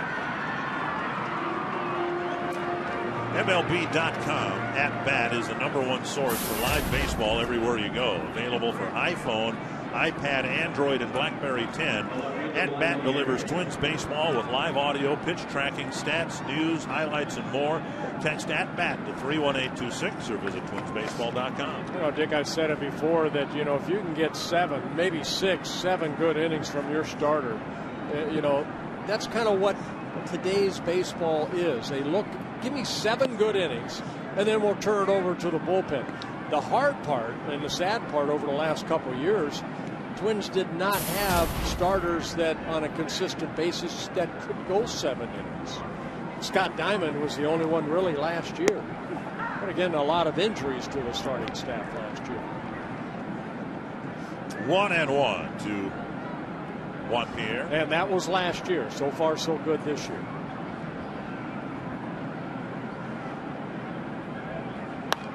Pull foul. We talked about the Twins when they've gone through stages like this that the Marlins are going through, complete rebuilding. In the early 80s, Billy Gardner was the manager, and it's just go out and play. Make your mistakes, learn from them, see what we got at the end of it. Then in the 90s, the Twins were kind of more of a hybrid of what the Marlins are doing here with some veterans and bringing in some young guys. That's a fair ball down the line. Pierre has a hit, and he'll make it an extra base hit. Parmalee's throw not in time. Just over the bag and just out of Morneau's reach. Well, that's Juan Pierre right there at his finest. Just kind of a slap hitter. This one, even though it was a pretty good pitch down in the strike zone, he just turned very quickly and hit it right down that first baseline. For Pierre, his 3rd double of the year. Take a look at the pitch. Not a bad pitch. It was down. It was sinking. Probably that changeup. But Pierre hitting it right down that line. Ricocheted over to Parmalee, and Pierre with his speed. It's a 1-out double. And suddenly a big at bat here for Placido Polanco, who's 1 for 3 and in front of Stanton.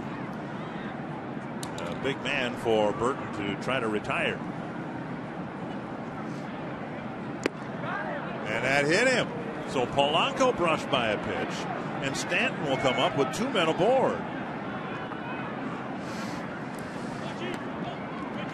Burton wanting Joe Mauer to go out and talk a little bit right there. That fastball just kept running in on Polanco and just nicking that elbow area of Polanco. Stanton has bounced into a double play, grounded out, and struck out on 3 pitches. Pierre had faced Burton 5 times already, so he had probably seen that changeup and was waiting for it and whacked a double. Now a hit batter. Stanton with only 1 out comes up. He has never seen Jared Burton. And Burton bends one over, strike 1.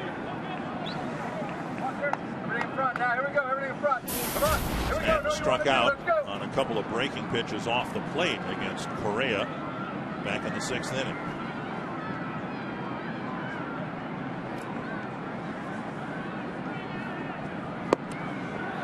There's a good changeup, great location right there.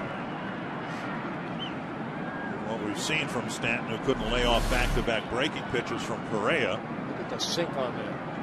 Burton could throw that pitch in that spot again. He might get a 3-pitch strikeout again. Well, he might get a strikeout. He'll also hopefully get a ground ball hit at somebody.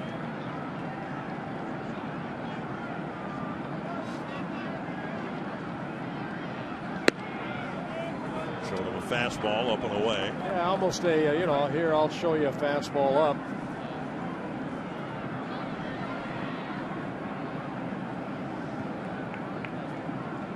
Dobbs, the cleanup hitter, on deck.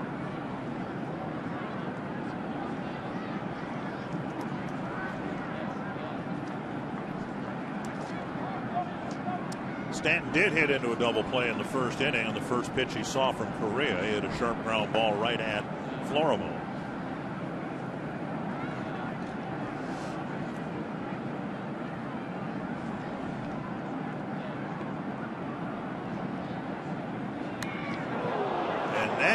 Hit the bat, I think. Well, Gary Cederson telling Stanton to take first base. So Stanton hit by a pitch. Back-to-back hit batters, and they're loaded up now with only 1 out. The ball ended up back against the backstop. Oh boy, got the hands of Stanton right off that left wrist area. Ouch. So some anxiety now with Stanton hit by a pitch, but more importantly, Burton's hit back-to-back batters. And boy, you can almost see the look of disgust on Mike Redmond's Well, I think that's face. more of the worry. I mean, really, you've got one of your better players. You know, that wrist area on a cold afternoon, that smarts. Redmond, who took the job and saw within hours the roster being purged, now hoping that Stanton can stay in the game. Gary Hill, the first base coach, along with the trainer. And Stanton does stay in the ball game. Well, Dobbs is 1 for 3. It was his single in the 4th, just a little chip shot, barely made it onto the outfield grass in left field in the 4th, but it set the stage for an ambush against Kevin Correa. Only 1 out, the tying run at second. Polanco, the runner there. And there's strike 1 to Dobbs.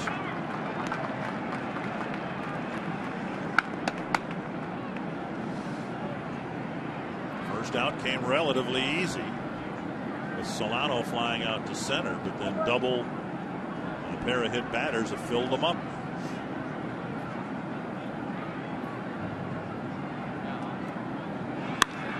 Off of Burton's glove.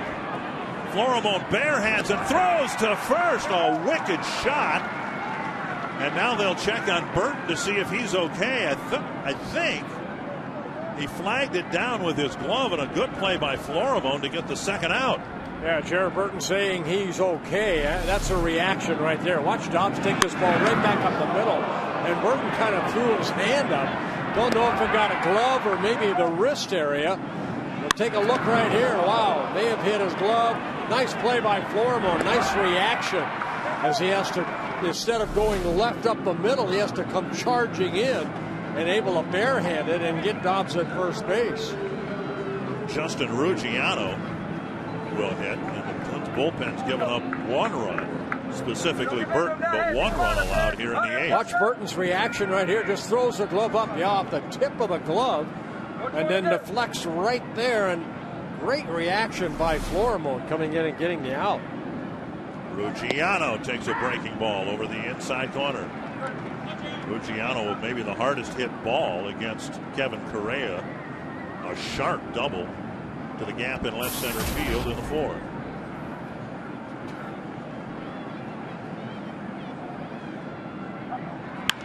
Tapper to third. Plouffe sets. Fires, inning over. 1 run, but the Twins still lead by a run as we go to the bottom of the 8th.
Lead as we head into the bottom of the 8th. Be sure to stay with us after the game for our Twins live report presented by CenturyLink. We'll break down a big 4th inning for the Twins, including a home run, the first in the big leagues for Oswaldo Arcia. We'll also talk about another quality start for Kevin Correa, and of course hear from the manager on Gardenhire. Guys. Well, thank you very much, Jamie. The Twins leading now by just a run, and it'll be Chris Parmelee leading off the bottom of the 8th. Twins would like to get that run back as Glenn Perkins is getting loose out in that bullpen. And Parmelee tries to jump on the first pitch, a foul for 1 strike. Yeah, Ryan Webb starting his 3rd inning of relief.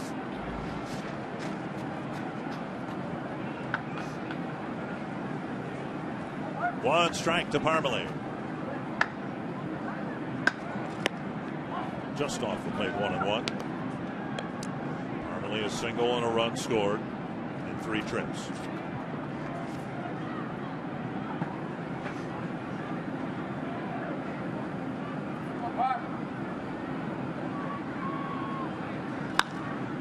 Lifted down the left field line, and Pierre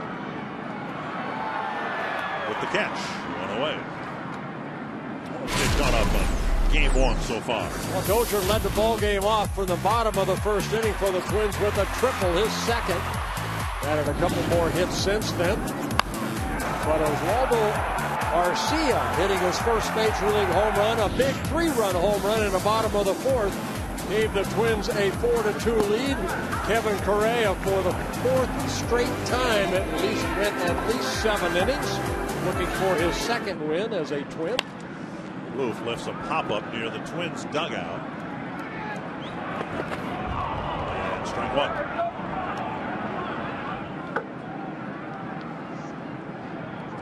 You look at the Subway in-game box score, and absent that big swing by Arcia, this would be a different ballgame. Yeah, I mean, Dozier having a great day as that leadoff hitter. And then Arcia's first Major League home run. Morneau with an RBI.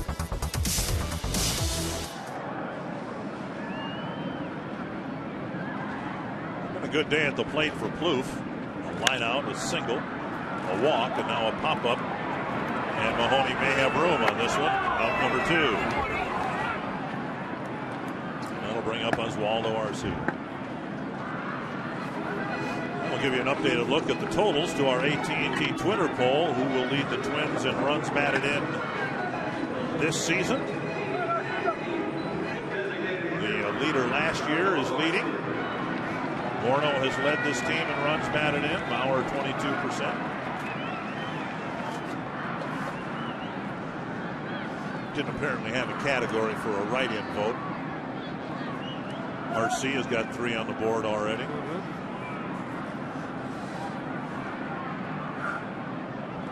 1 for 3 today. And outside, ball 1.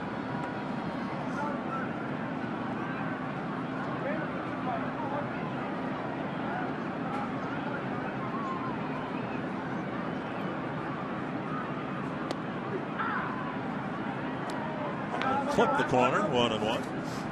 Yeah, Webb doing a good job in relief of Jose Fernandez. He worked the first 5 innings. Fernandez did. Webb trying to get his final out here for 3 shutout innings. And another strike. Arcia should have swung at that one. 1-2.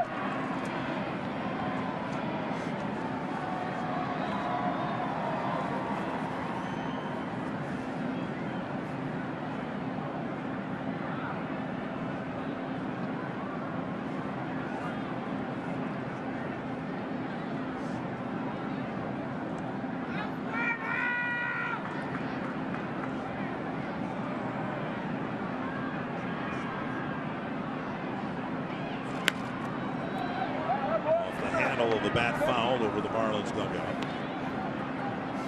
You look at Arcia, only 21 years old, from Venezuela. He's a stocky young man. Media Guide has him at 6 foot, about 220. Signed by the Twins in 2007.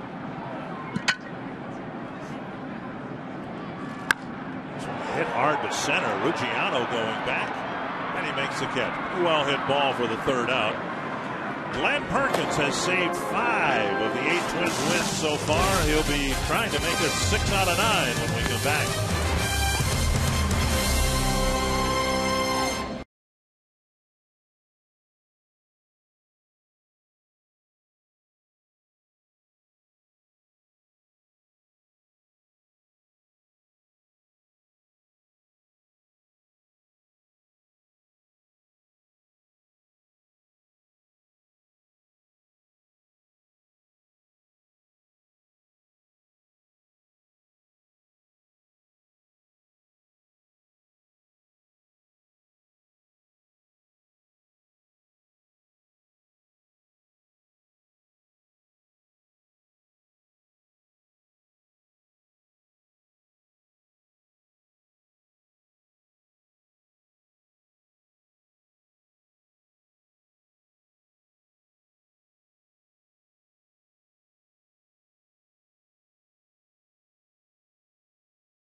Opener of this 2-game series a day late, but the Twins are leading 4-3. Glenn Perkins will come in for the 8th time looking for a save. It would be his 6th of the year. Yeah, he saved both games against the Chicago White Sox. Twins winning 2-1 in 10 innings in Game 1, and then 5-3 a couple days ago. The new hitter is Chris Valaika, hitting against the left-hander Perkins, hitting for Joe Mahoney. Miguel Olivo will follow. Side, and nearly hit him. Ball 1. Twins got away with, well, I don't know if they got away with it. The second hit batter led to a run. How big was that deflection off the glove of Jared Burton, the way the top of the 8th played out? Huge. Twins got an out, and instead of a 2-run single tying a game, the Twins still have a 1-run lead. And Perkins is in the game. 1-0. Missed the inside corner again. 2-0. Well, Perkins, a guy that likes to show that fastball early and then get that slider. Has been picking up some strikeouts.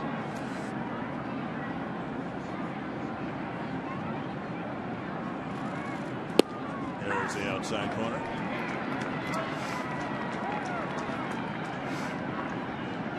Valaika in his first season with the Marlins. Last couple with the Cincinnati Reds, up and down. Swings through a mid-90s fastball to even the count.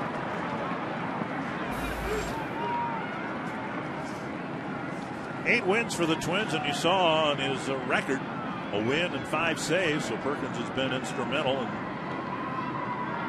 6 of the 8 Twins wins so far. And another 95-mile-per-hour fastball, and Valaika was right on it, fouling it back to the screen.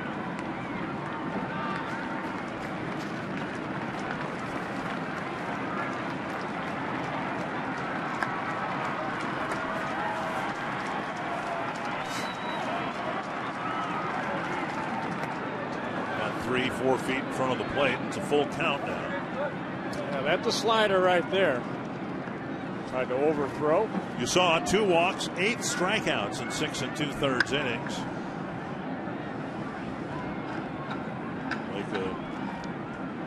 I'm sure expecting Perkins to deliver another fastball here. And it's fouled back.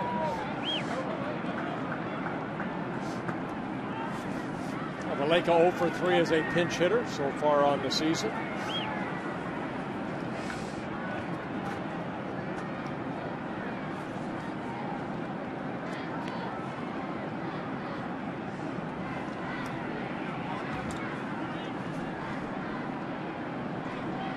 Another 3-2 from Perkins.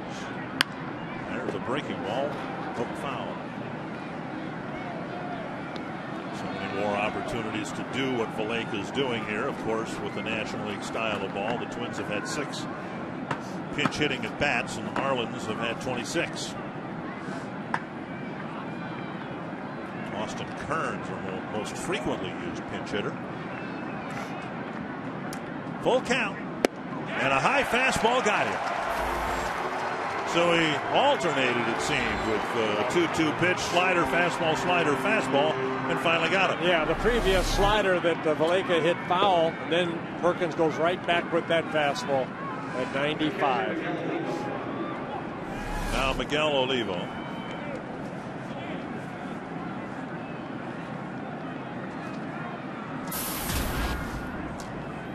Olivo 0 for 3 so far in the ball game. 3 for 4 in his career against Glenn Perkins, including a triple. That would have been fun to watch. I don't remember it. I would think I would have remembered a catcher getting a triple. Breaking ball and a swing and a miss. 0-2 quickly to Miguel Olivo.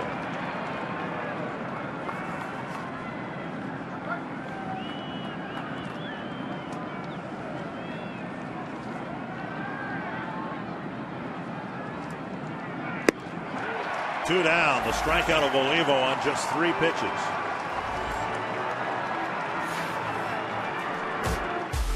Again tonight, the nightcap coming up on Fox Sports North Plus with the Minnesota Wild on Fox Sports North. Twins live starting at 6:30. Here's where you can find Fox Sports North Plus tonight for Twins baseball. And if you don't see the carrier there, go to foxsportsnorth.com for complete listing. Strike one to Green.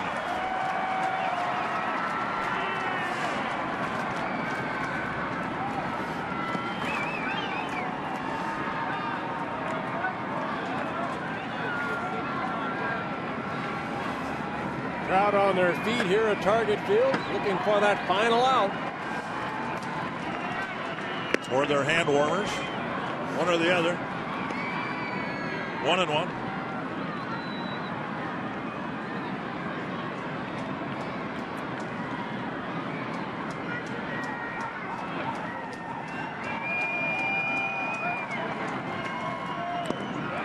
A lot of swings and misses this afternoon for Glenn Perkins.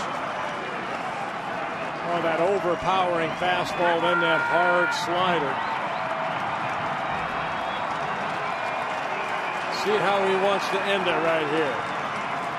With a fastball or the hard slider. Very high fastball. Ratcheting it up to 96.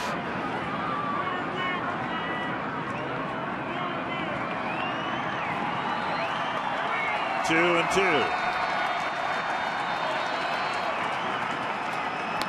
Foul to the net.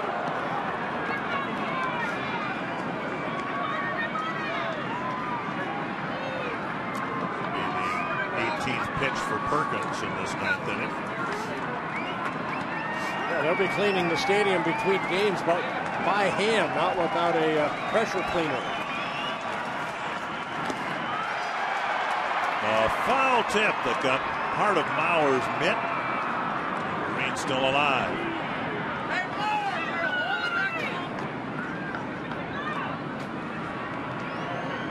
They use those big leaf blowers, I suppose, to blow some of the wrappers out of here. Another 2-2. Another foul ball. For that bat for Green right here, battling Perkins. He does not want to be the last out.